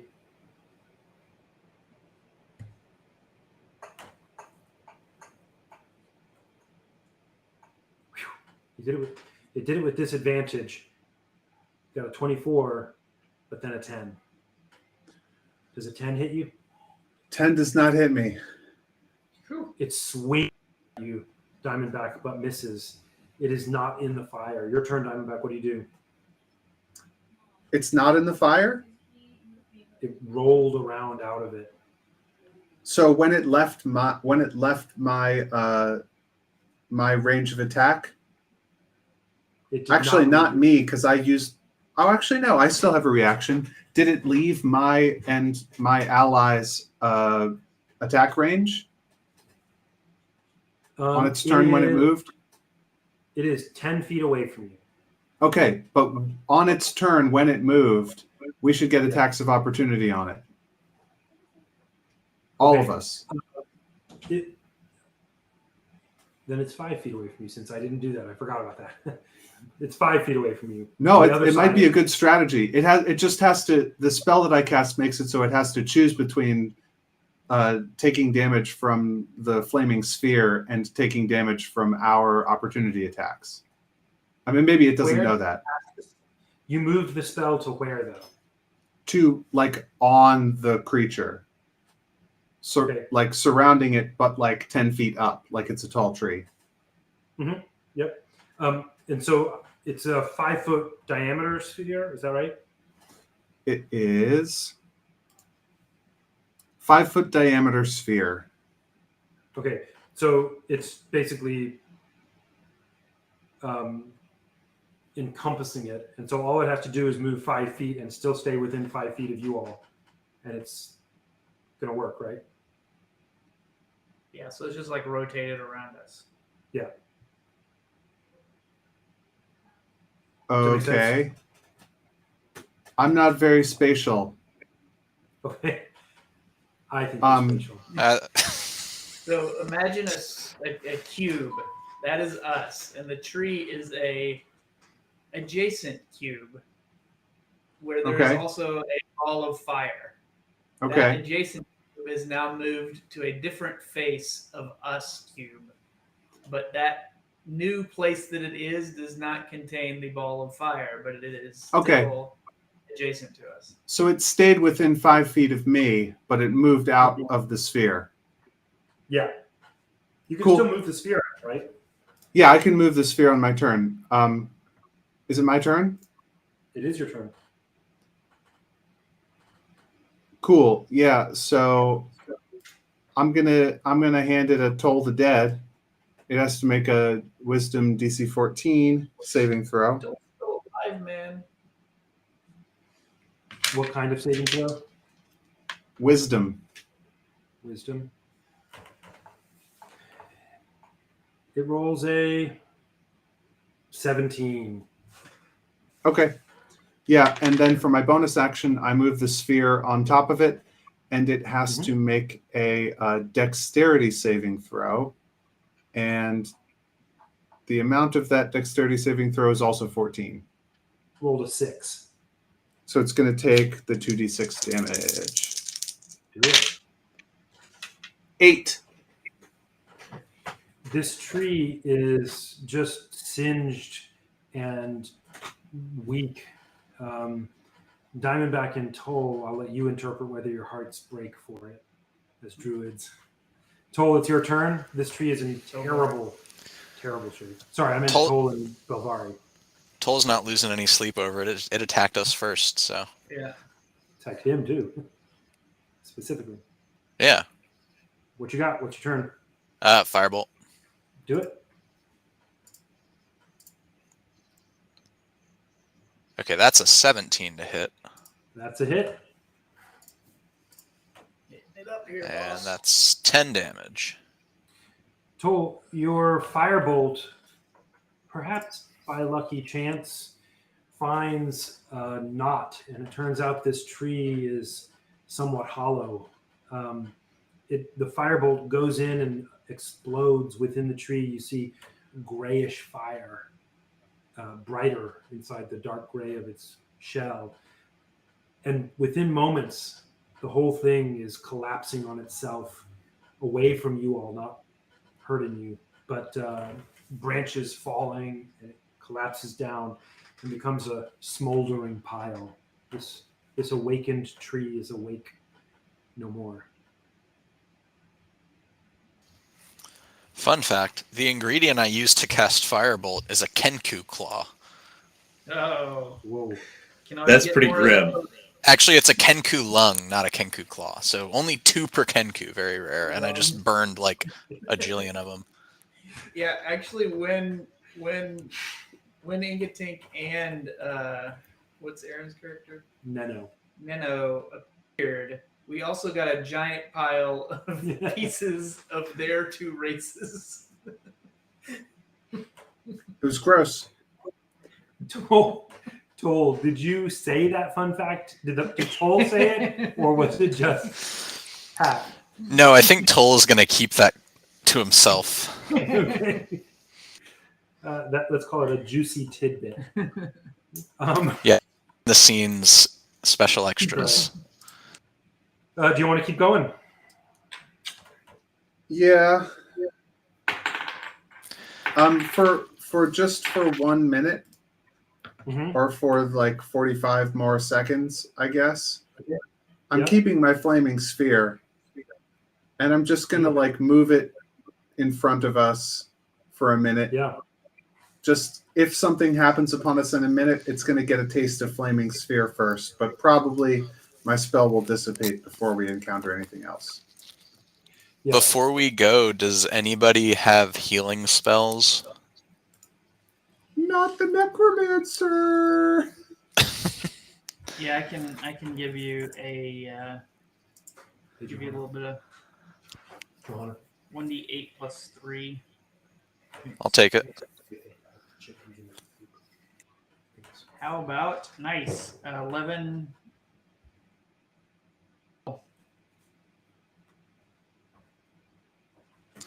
That'll work. Thank you. What was that you cast? Just cure wounds. Is it a cantrip? No, it's a first level spell. It takes a spell slot. Yeah. Or just like normal. Okay.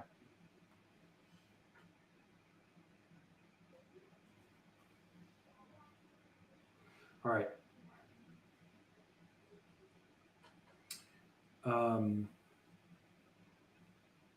Sounds good. Where are we?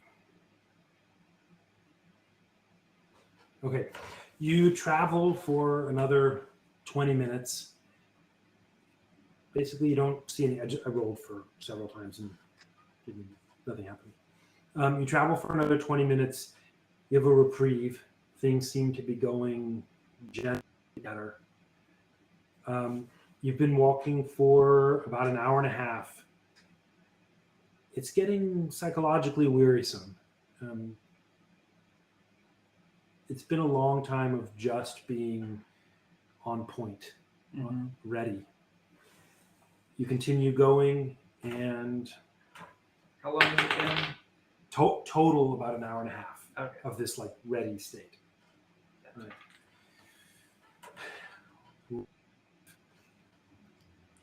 Let's go. Let's Yeah. go.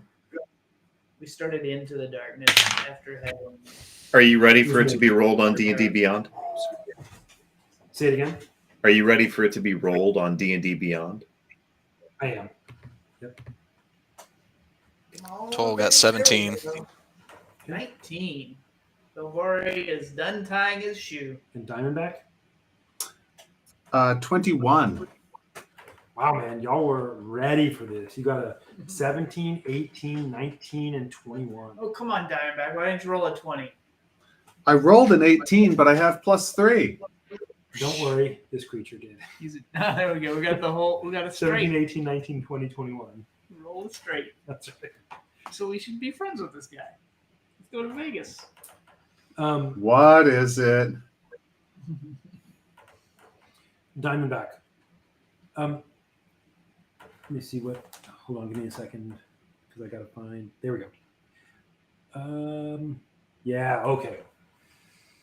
Y'all are walking along, and you're looking very carefully, just moving, but to your surprise, kind of out of nowhere, into the middle of your rope circle jumps this orc.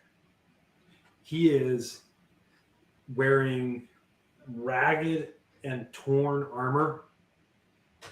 He's got some kind of sword that appears to be made out of bone or something sharp, and tumbles down into the midst of you.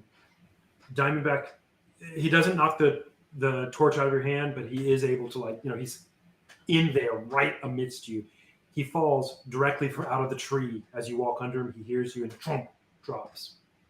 Diamondback, you're first. What do you do? This is an orc who is beleaguered, freaked out, and clearly knows how to fight. You can tell by looking at him.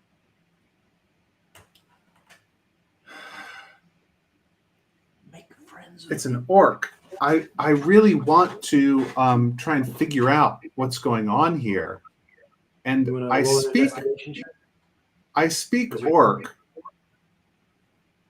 But I have good tactical sense. I want to know, like, he's jumping on us to attack us, right? Well, he does not seem to have hit you with a pillow. But is it my sense that he has attacked us, or did It's he your just sense fall off of a tree and land near It's your us? sense that he's half crazed and threatening you. Put his hand on the torch. Just place it. I'm going to take a big risk. I'm going to take a big risk because I think we can murder this guy. I'm gonna say in orc. I speak orc. I'm gonna say to him, Friend, there is no need to fight.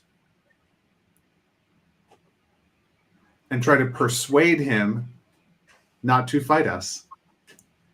Roll me a persuasion check. Whew, this is a roll that I have +0 in because of having no charisma. It's also a little bit tricky. He's half crazed to your best perception. Does your Yeah. Maybe more. fiery shoulders not give you bonus to charisma? No. Plus No. It's a 10. Okay, yeah. You don't notice any response. Yeah, so I it's probably You my can do that. action to try and persuade him. Yeah. So yeah, that's what I do. Okay. I try to talk him out of fighting us for my turn. Okay. He has jumped down and is holding a spear and shield, and is just like clattering them. And he's wearing armor. This dude's not messing around. He takes a sort of leaping roll backwards over your rope, and is fine.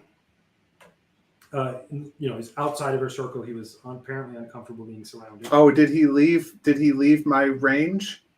No, he's just right outside the rope. Okay. And he's going to strike out randomly as he grunts and... Oops, nope, I did the wrong one. As he grunts and growls at Belvari. Belvari, this guy with this spear is going to slash at you. He's just flipped past you and is very experienced in combat. You can tell by his clear motions. And these are with disadvantage. I have to roll twice because does a 16 hit you? Yep, it hits me. Okay. Belvari yelps, and I wanted to be your friend in Orcish because he knows it. Let's see.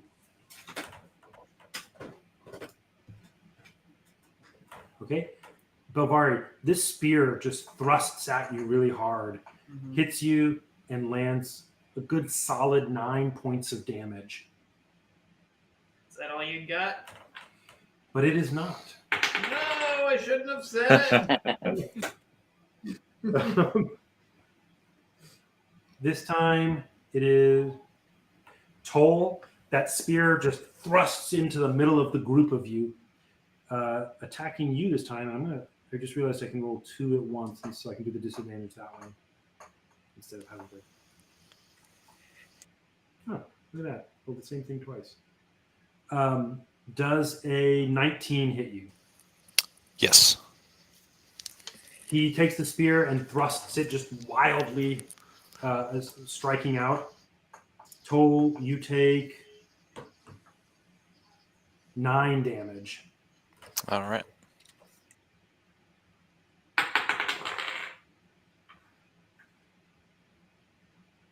Diamondback. That same spear whips it around straight at you. He knows exactly where you are from your speech. And he... Let's see if he can hit you. Disadvantage. Wow, he got a 19 with disadvantage. Yeah. Does a 15 hit you? A 15 does hit me. Diamondback, he is so proficient with this shield. With this spear that he's using, and he lands a solid 11 damage on you. Ouch. This raging gladiator of a man screams and howls at this orc, just bellowing out as he has thrust at all 3 of you and drawn blood. Belvari, your turn. It'll be Belvari, Inkatink, then Toll. Gotcha. This guy is not messing around. Let me see this real quick. Yeah, Belvari will place a nice 20-foot cube of erupting earth such that we are out of it and he is in it. Okay. He needs to make a dexterity 14 saving throw. Okay. If he is successful, he'll take half damage. And the ground in his He rolled a area. 10. Okay, so he will take the full 3d12, and his area is difficult Okay. terrain. Actually, the whole, let me see, 20-foot cube. So if he tries to run away, he'll be halved for 20 feet. Okay, so here's the damage. Oh, doesn't look too good. 3, 5, 2. What is that? 10 damage. Seriously? The gladiator is the earth moves under his feet, but you can tell he's so seasoned that this does not meaningfully affect him. Inkatink, you were untouched by his spear. What do you do? Yeah, I think Inkatink's just going to blast this guy with an Eldritch Blast. Do it. It's 14 to hit. That's what you rolled? Yeah, 14. Does not hit. The Eldritch Blast blows at his directly at him, but he is, even in the midst of this churning earth, able to move out of the way. Maybe accidentally. He's blind, or it's dark. Total, your turn. Cool. I'm going to cast Acid Arrow. And something fun I just remembered is that my staff gives me +2 to spell attacks, and I always neglect to apply that. It's nice. But that was a natural 20, so it doesn't really matter. And double damage. Double 44. Will this also double the 2d4 he takes at the end of his next turn? I think it's just the strike now. The effect isn't, but it's double the dice, so 8d4. 84 damage. That would hurt him. 18. He takes 18 damage. The acid splashes on him, and he's raging. Is he raging about the acid? You can't tell. He's just been howling and bellowing through his giant tusks. I'll say in Orcish before my turn ends, just for the sake of it. It's not too late. All right. Diamondback, your turn. All right.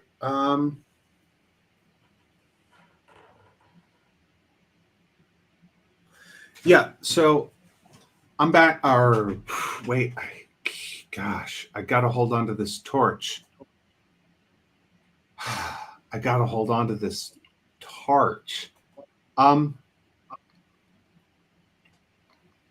Okay, well, here comes this is a power that I have because I took the shadow touched feat. So Diamondback has this like dark and shadowy nature about him that allows him to do certain special things, and one of these is this spell. I've got to roll against his armor class here. Okay. I can touch him, right? He's within 5 feet of me. Uh-huh. Is this a melee attack? It's a melee spell attack. Okay. But yeah, it's I get my regular melee attack. Actually, no, it's something different, but it's +6. I roll a 12 against his armor class. Does not work. Oof. All right. Yeah, it does nothing. Oof. Still glowering. Is that the end of your turn? That's my action. Okay. Still glowering, this brute comes at you all again. He... Inkatink comes for you. Let's see what we got here.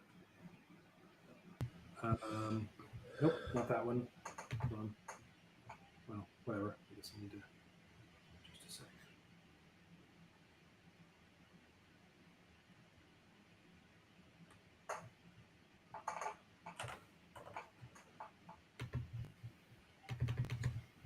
Does a 14 hit you, Inkatink?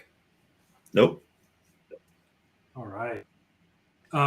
He swings his sword wildly at you.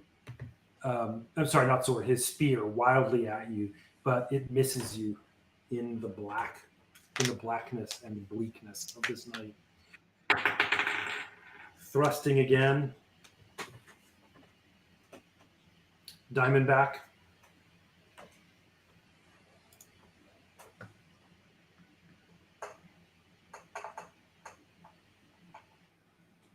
How is a 13, Diamondback? My AC is 13, so he hits me. All right. That spear just rips around and rakes across you, doing 12 more damage. Oof. Okay, So tried harder Well. to make friends with this guy. that's bad. Roaring and raging. Toll, he swings it out again towards you.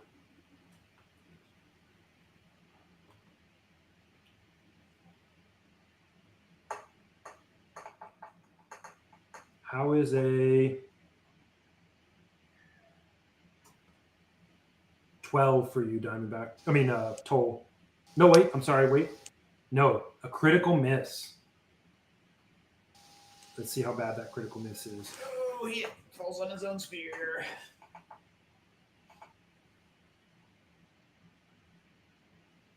Yeah, not terrible, not very great.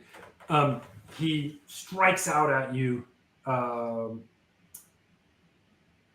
Toll, but is unable to land a blow. And as he does so, he reaches out and drops his shield. A little easier to hit.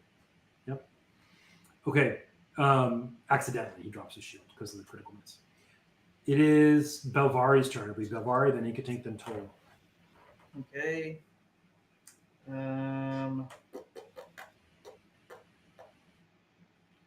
I will hit him with an ice knife. Do it. A level 2. From Hell's Heart, you stab at him. Mm-hmm. To hit. Oh, there we go. Finally got a good D&D animated helpful fall of the die. To a 22 to hit. It does hit.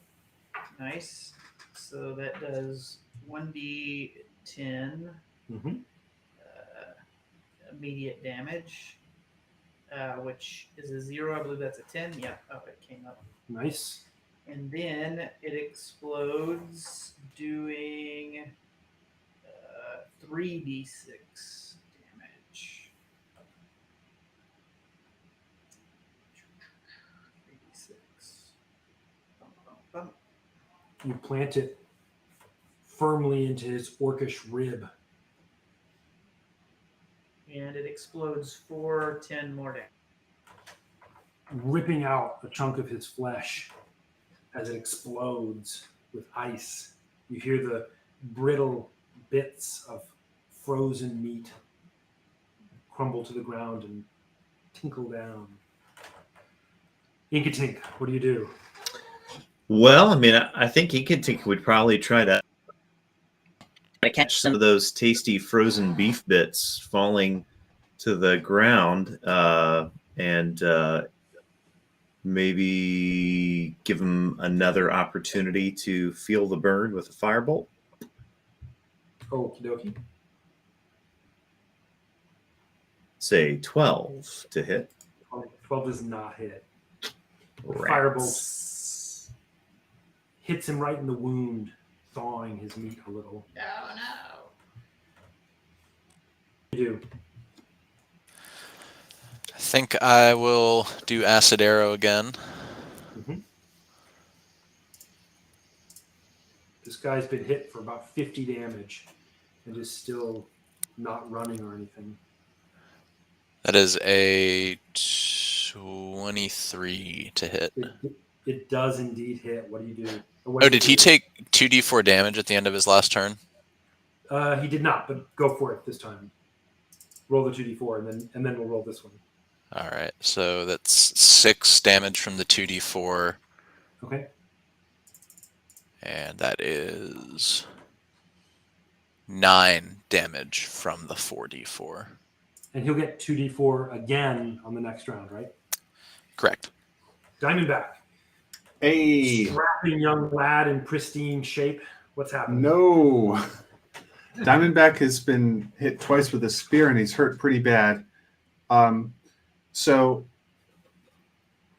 he's going to turn to whichever of his friends is closest, or I guess Belvari, and he's going to say, "Hey man, I'm going to turn into a snake. It's cool. I'll be able to see." And then I'm going to use the power of the serpentine staff to transform myself into a giant coral snake. Okay. Comfortable on land or in water, these brilliantly colored snakes are renowned for their potent and hallucinogenic venom. They are most often found in coastal caves. In the abandoned chambers of the Hermitage in something place, these giant serpents feed on any creature that crosses their path. My hit points as a giant coral snake are 90, and I have a speed of 30, blind sight to 10 feet, and a bite that does some weird stuff. Okay. Sounds So good. that, I think transforming is my action, so I can't really do anything else. But now I'm a huge snake. Not huge, technically large. Yeah.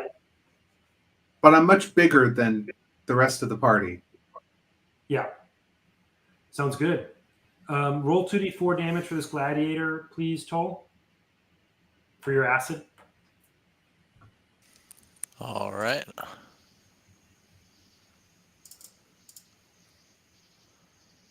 Five. He howls as his flesh sizzles again, burbles in this. And seemingly unfazed, like he's still just being crazy. Let's see. He lashes out again, striking out towards Diamondback. The giant coral snake. That's right. I got 90 hit points now. Let's go for it. My AC is 13. Okay. He Oh. gets a 20, He gets a what? 22 That hits. With disadvantage. with disadvantage. Yeah. And he does 11 damage. Ouch. Already knows better than to say, "Is that all you got?" Oops. All right. He takes his spear, he strikes out again, and does a critical miss. This time he is lashing out again at Diamondback. Let's see the severity of that critical miss.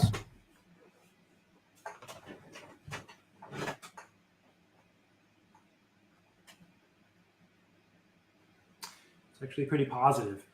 With it, he lunges forward at Diamondback the serpent again, but misses and finds himself low and is able to draw his shield back up to himself. He got a good roll on the severity.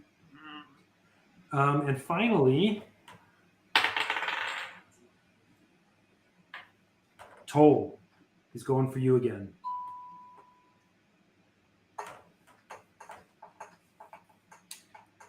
Rolling with disadvantage.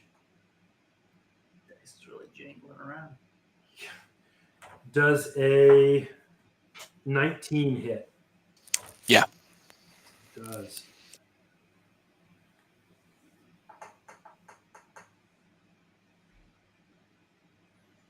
Actually, you know what? Sorry, I'm going to do the other one.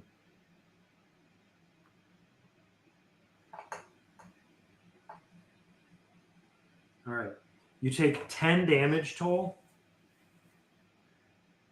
and roll a DC 15 strength saving throw. He smashes at you, bashing you with his freshly picked up shield. 16. On a DC 15, you brace yourself and are barely able to keep from being knocked prone. Belvari, if you look over, you'll notice that Toll is not doing great. It is Belvari, then Inkatink, then Toll. Again, go Belvari, And Diamondback. and then Diamondback. Oh, and then the guy needs to take 2d4. He did it. Oh, for this turn just now? Yeah, he did it at the He beginning. did at the beginning of the instead turn. of the end. Oh, I'm sorry. I didn't know it was at the end of the turn. I think it's at the end. Okay. Oh, you did it for him? Yeah, we did it. Okay.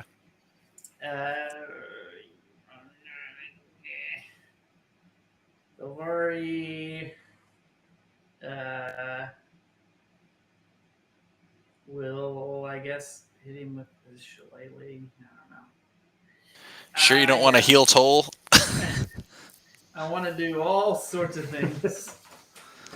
I'm gonna hit him with a quarterstaff though. Nice. 24 to hit. That hits. What do you do? I do 5 damage. He's reaching past you to strike out at Toll, and you exploit the opportunity, take your quarterstaff and just jab him straight into the armpit.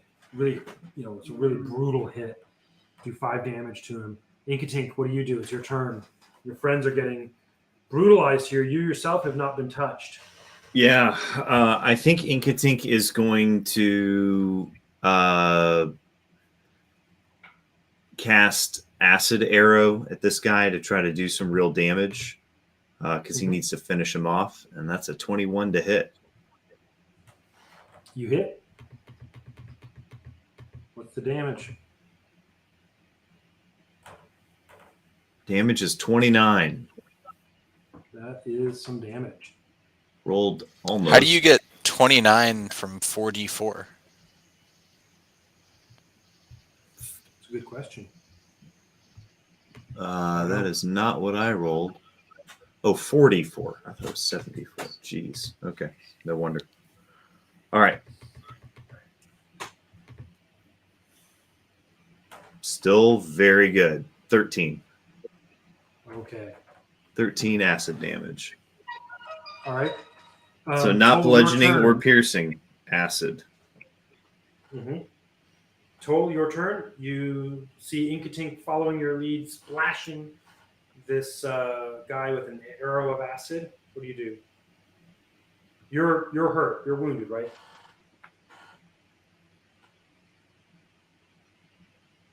Toll, are you muted, Pat? Oh, yeah, I was sorry. I've got 14 health left. Okay. It's your turn.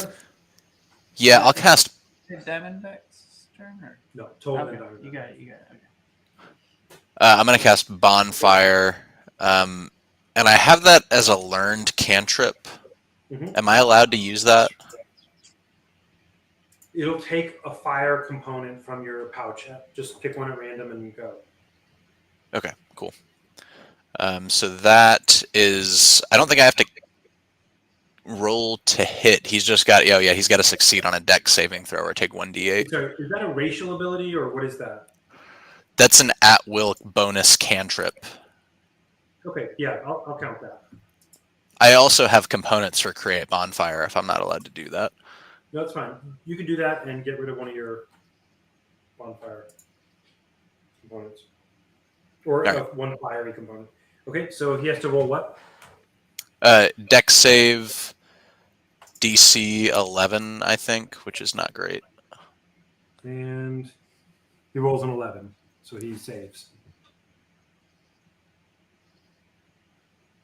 Okay. Okay. Bonfire. Well, then, as a bonus action, I will cast Shillelagh. Sounds good. Diamondback, your turn. Serpent man. You are, or I guess just serpent right now. I sense this guy's armor is pretty good, but what I've got as a snake is I've got some teeth to bite with, so I bite him. How is a... Oh, I just rolled a natural 1. Okay, roll me a d20. 12. Okay, not so bad. You strike out and your teeth sink deep into his shield.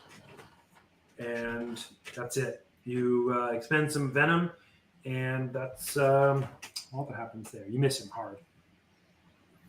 Yeah, and I All right. think that I think that I slither away from him. He'll get an Okay, how opportunity far? attack on me as I slither away. How far do you slither away? 10 feet Okay.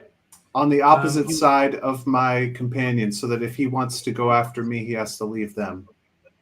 But I can see him with my blind sight at 10 feet. Gotcha. And he does take advantage of the opportunity. Let's see how he does. Does a 18 hit you? Yeah, is he rolling with disadvantage? He is. Wow, yeah, an 18 hits. This guy, just to let you know, a CR5. You really should have made friends with him. I tried so Yeah, hard. I feel like we put the effort in. He's not reciprocating. Not done back. All right, but now I'm away from him. Now you're I'm away. 10 feet away from him. He rolls, striking out at Belvari.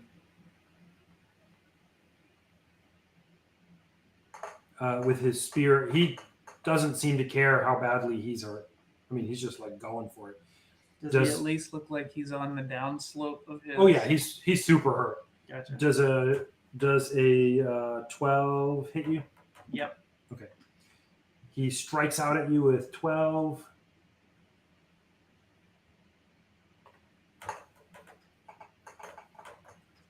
Doing 9 damage. Roll a DC 15 strength saving throw. Okay. Saves. I rolled a 8. You fail. So he bashes you with his shield just into you really hard, and it knocks you down. Inkatink and Toll. Belvari gets knocked to the ground. Do you kneel down with him and keep holding the... Dang, on call. Give me a sec.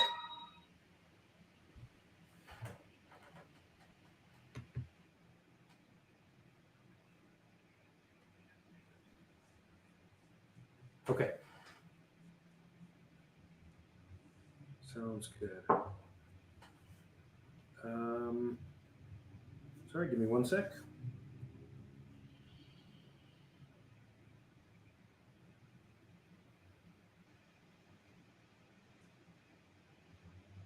Okay.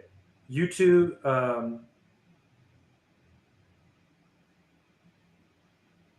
Toll and Inkatink, do you want to kneel down on the ground with Belvari so you can keep holding a torch, or stay standing but you can't see?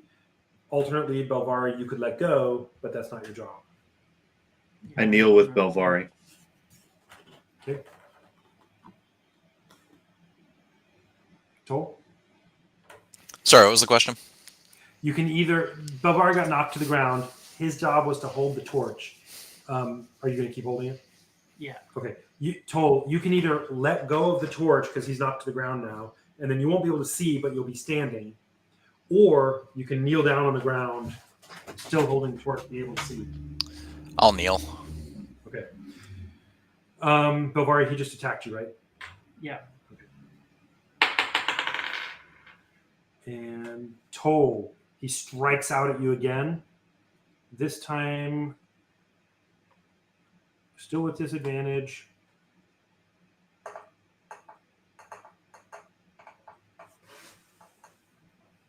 Does a 20 hit you? Yes. All right.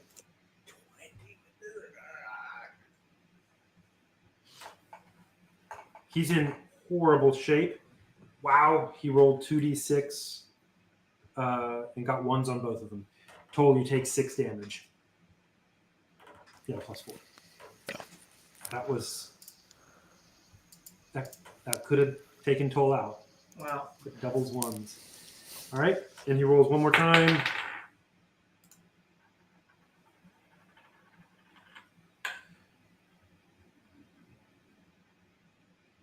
One, two, three. Toll. He's going for you again.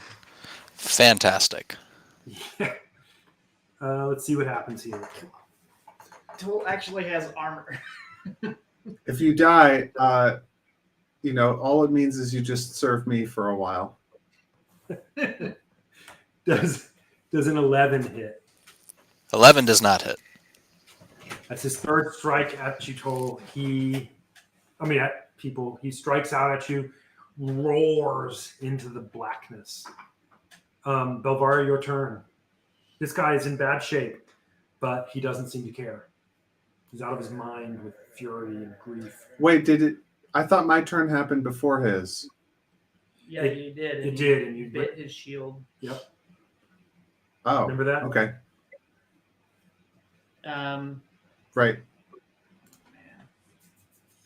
Oh man. Yeah, I'll hit him with another second level ice knife. That did some damage before. Yeah, as long as it hits him. Oh my goodness. Okay, well I guess it doesn't matter if it hits him. I missed him an 8 to hit. You missed him an 8 to hit. It does not hit. Yeah, but 3d6. But it still explodes, right? Yeah, 3d6 damage. What is that? 9 damage. He is ragged, man. He is hurting. Inkatink, your turn. What do you got? So Inkatink is going to shoot another acid arrow at this guy to try to finish him off. Well, actually, if he's looking ragged, I think Inkatink's going to do it. All right, acid. 21 to hit. 20 to hit. Nice. You hit. Take him out. Meh, 7. Okay. He's hurting. Oh, I don't think I did my extra 2d4 to him at the end of this previous turn, but okay. I don't remember that. I don't remember if we did. Toll, your turn. What do you do? I got my shillelagh. Mm-hmm. I don't know. I stood up also. Okay, on your turn. Yeah. Each of you can stand up with him as your movement there. Yeah, I'll stand. And what's the weapon I get from shillelagh? I think it's a shillelagh. Yeah, it's Yeah, it's like it does a quarter d8 staff. of damage, and you can D8 use your instead. wisdom modifier instead if you want. One-handed. Okay. What's the hit Use a quarter modifier? It's Your proficiency plus your wisdom. So it's your spellcasting modifier, basically. If you're a primary spellcaster, you basically use that. You use your spellcasting modifier as your melee attack modifier, basically. My If you want. spellcasting modifier is +1, but my proficiency plus my wisdom is +5. You can use your spellcasting ability or strength for the attack and damage rolls of melee attacks using that weapon. So whichever is greater, strength or spellcasting ability. Strength plus proficiency, right? Yes, but both Yeah. plus. Equals success. Right. Okay. So that's a +4. I'm just gonna roll with the Morris staff because it's like the same thing. Yep. 21. That is a hit. The last bonus is it's a magical instead of a. That's right. Instead of a regular. magical is good. That's 3 damage. All right. He's still up. He is still up, but just barely. Diamondback, you must kill. Diamondback. Your turn. I dart I in. think I do a bite. Do it. It is a 20 to hit. It hits. Here's what happens. First, he needs From to out of take. nowhere, a giant snake that you slightly recognize in the furor of what's happening comes in and clamps a big old jaw right on the guy's shoulder. He's going to take. I just rolled 2d4, and they both came up 4. So he's going to take 11 piercing damage, and then he has to make a DC 12 Constitution saving throw.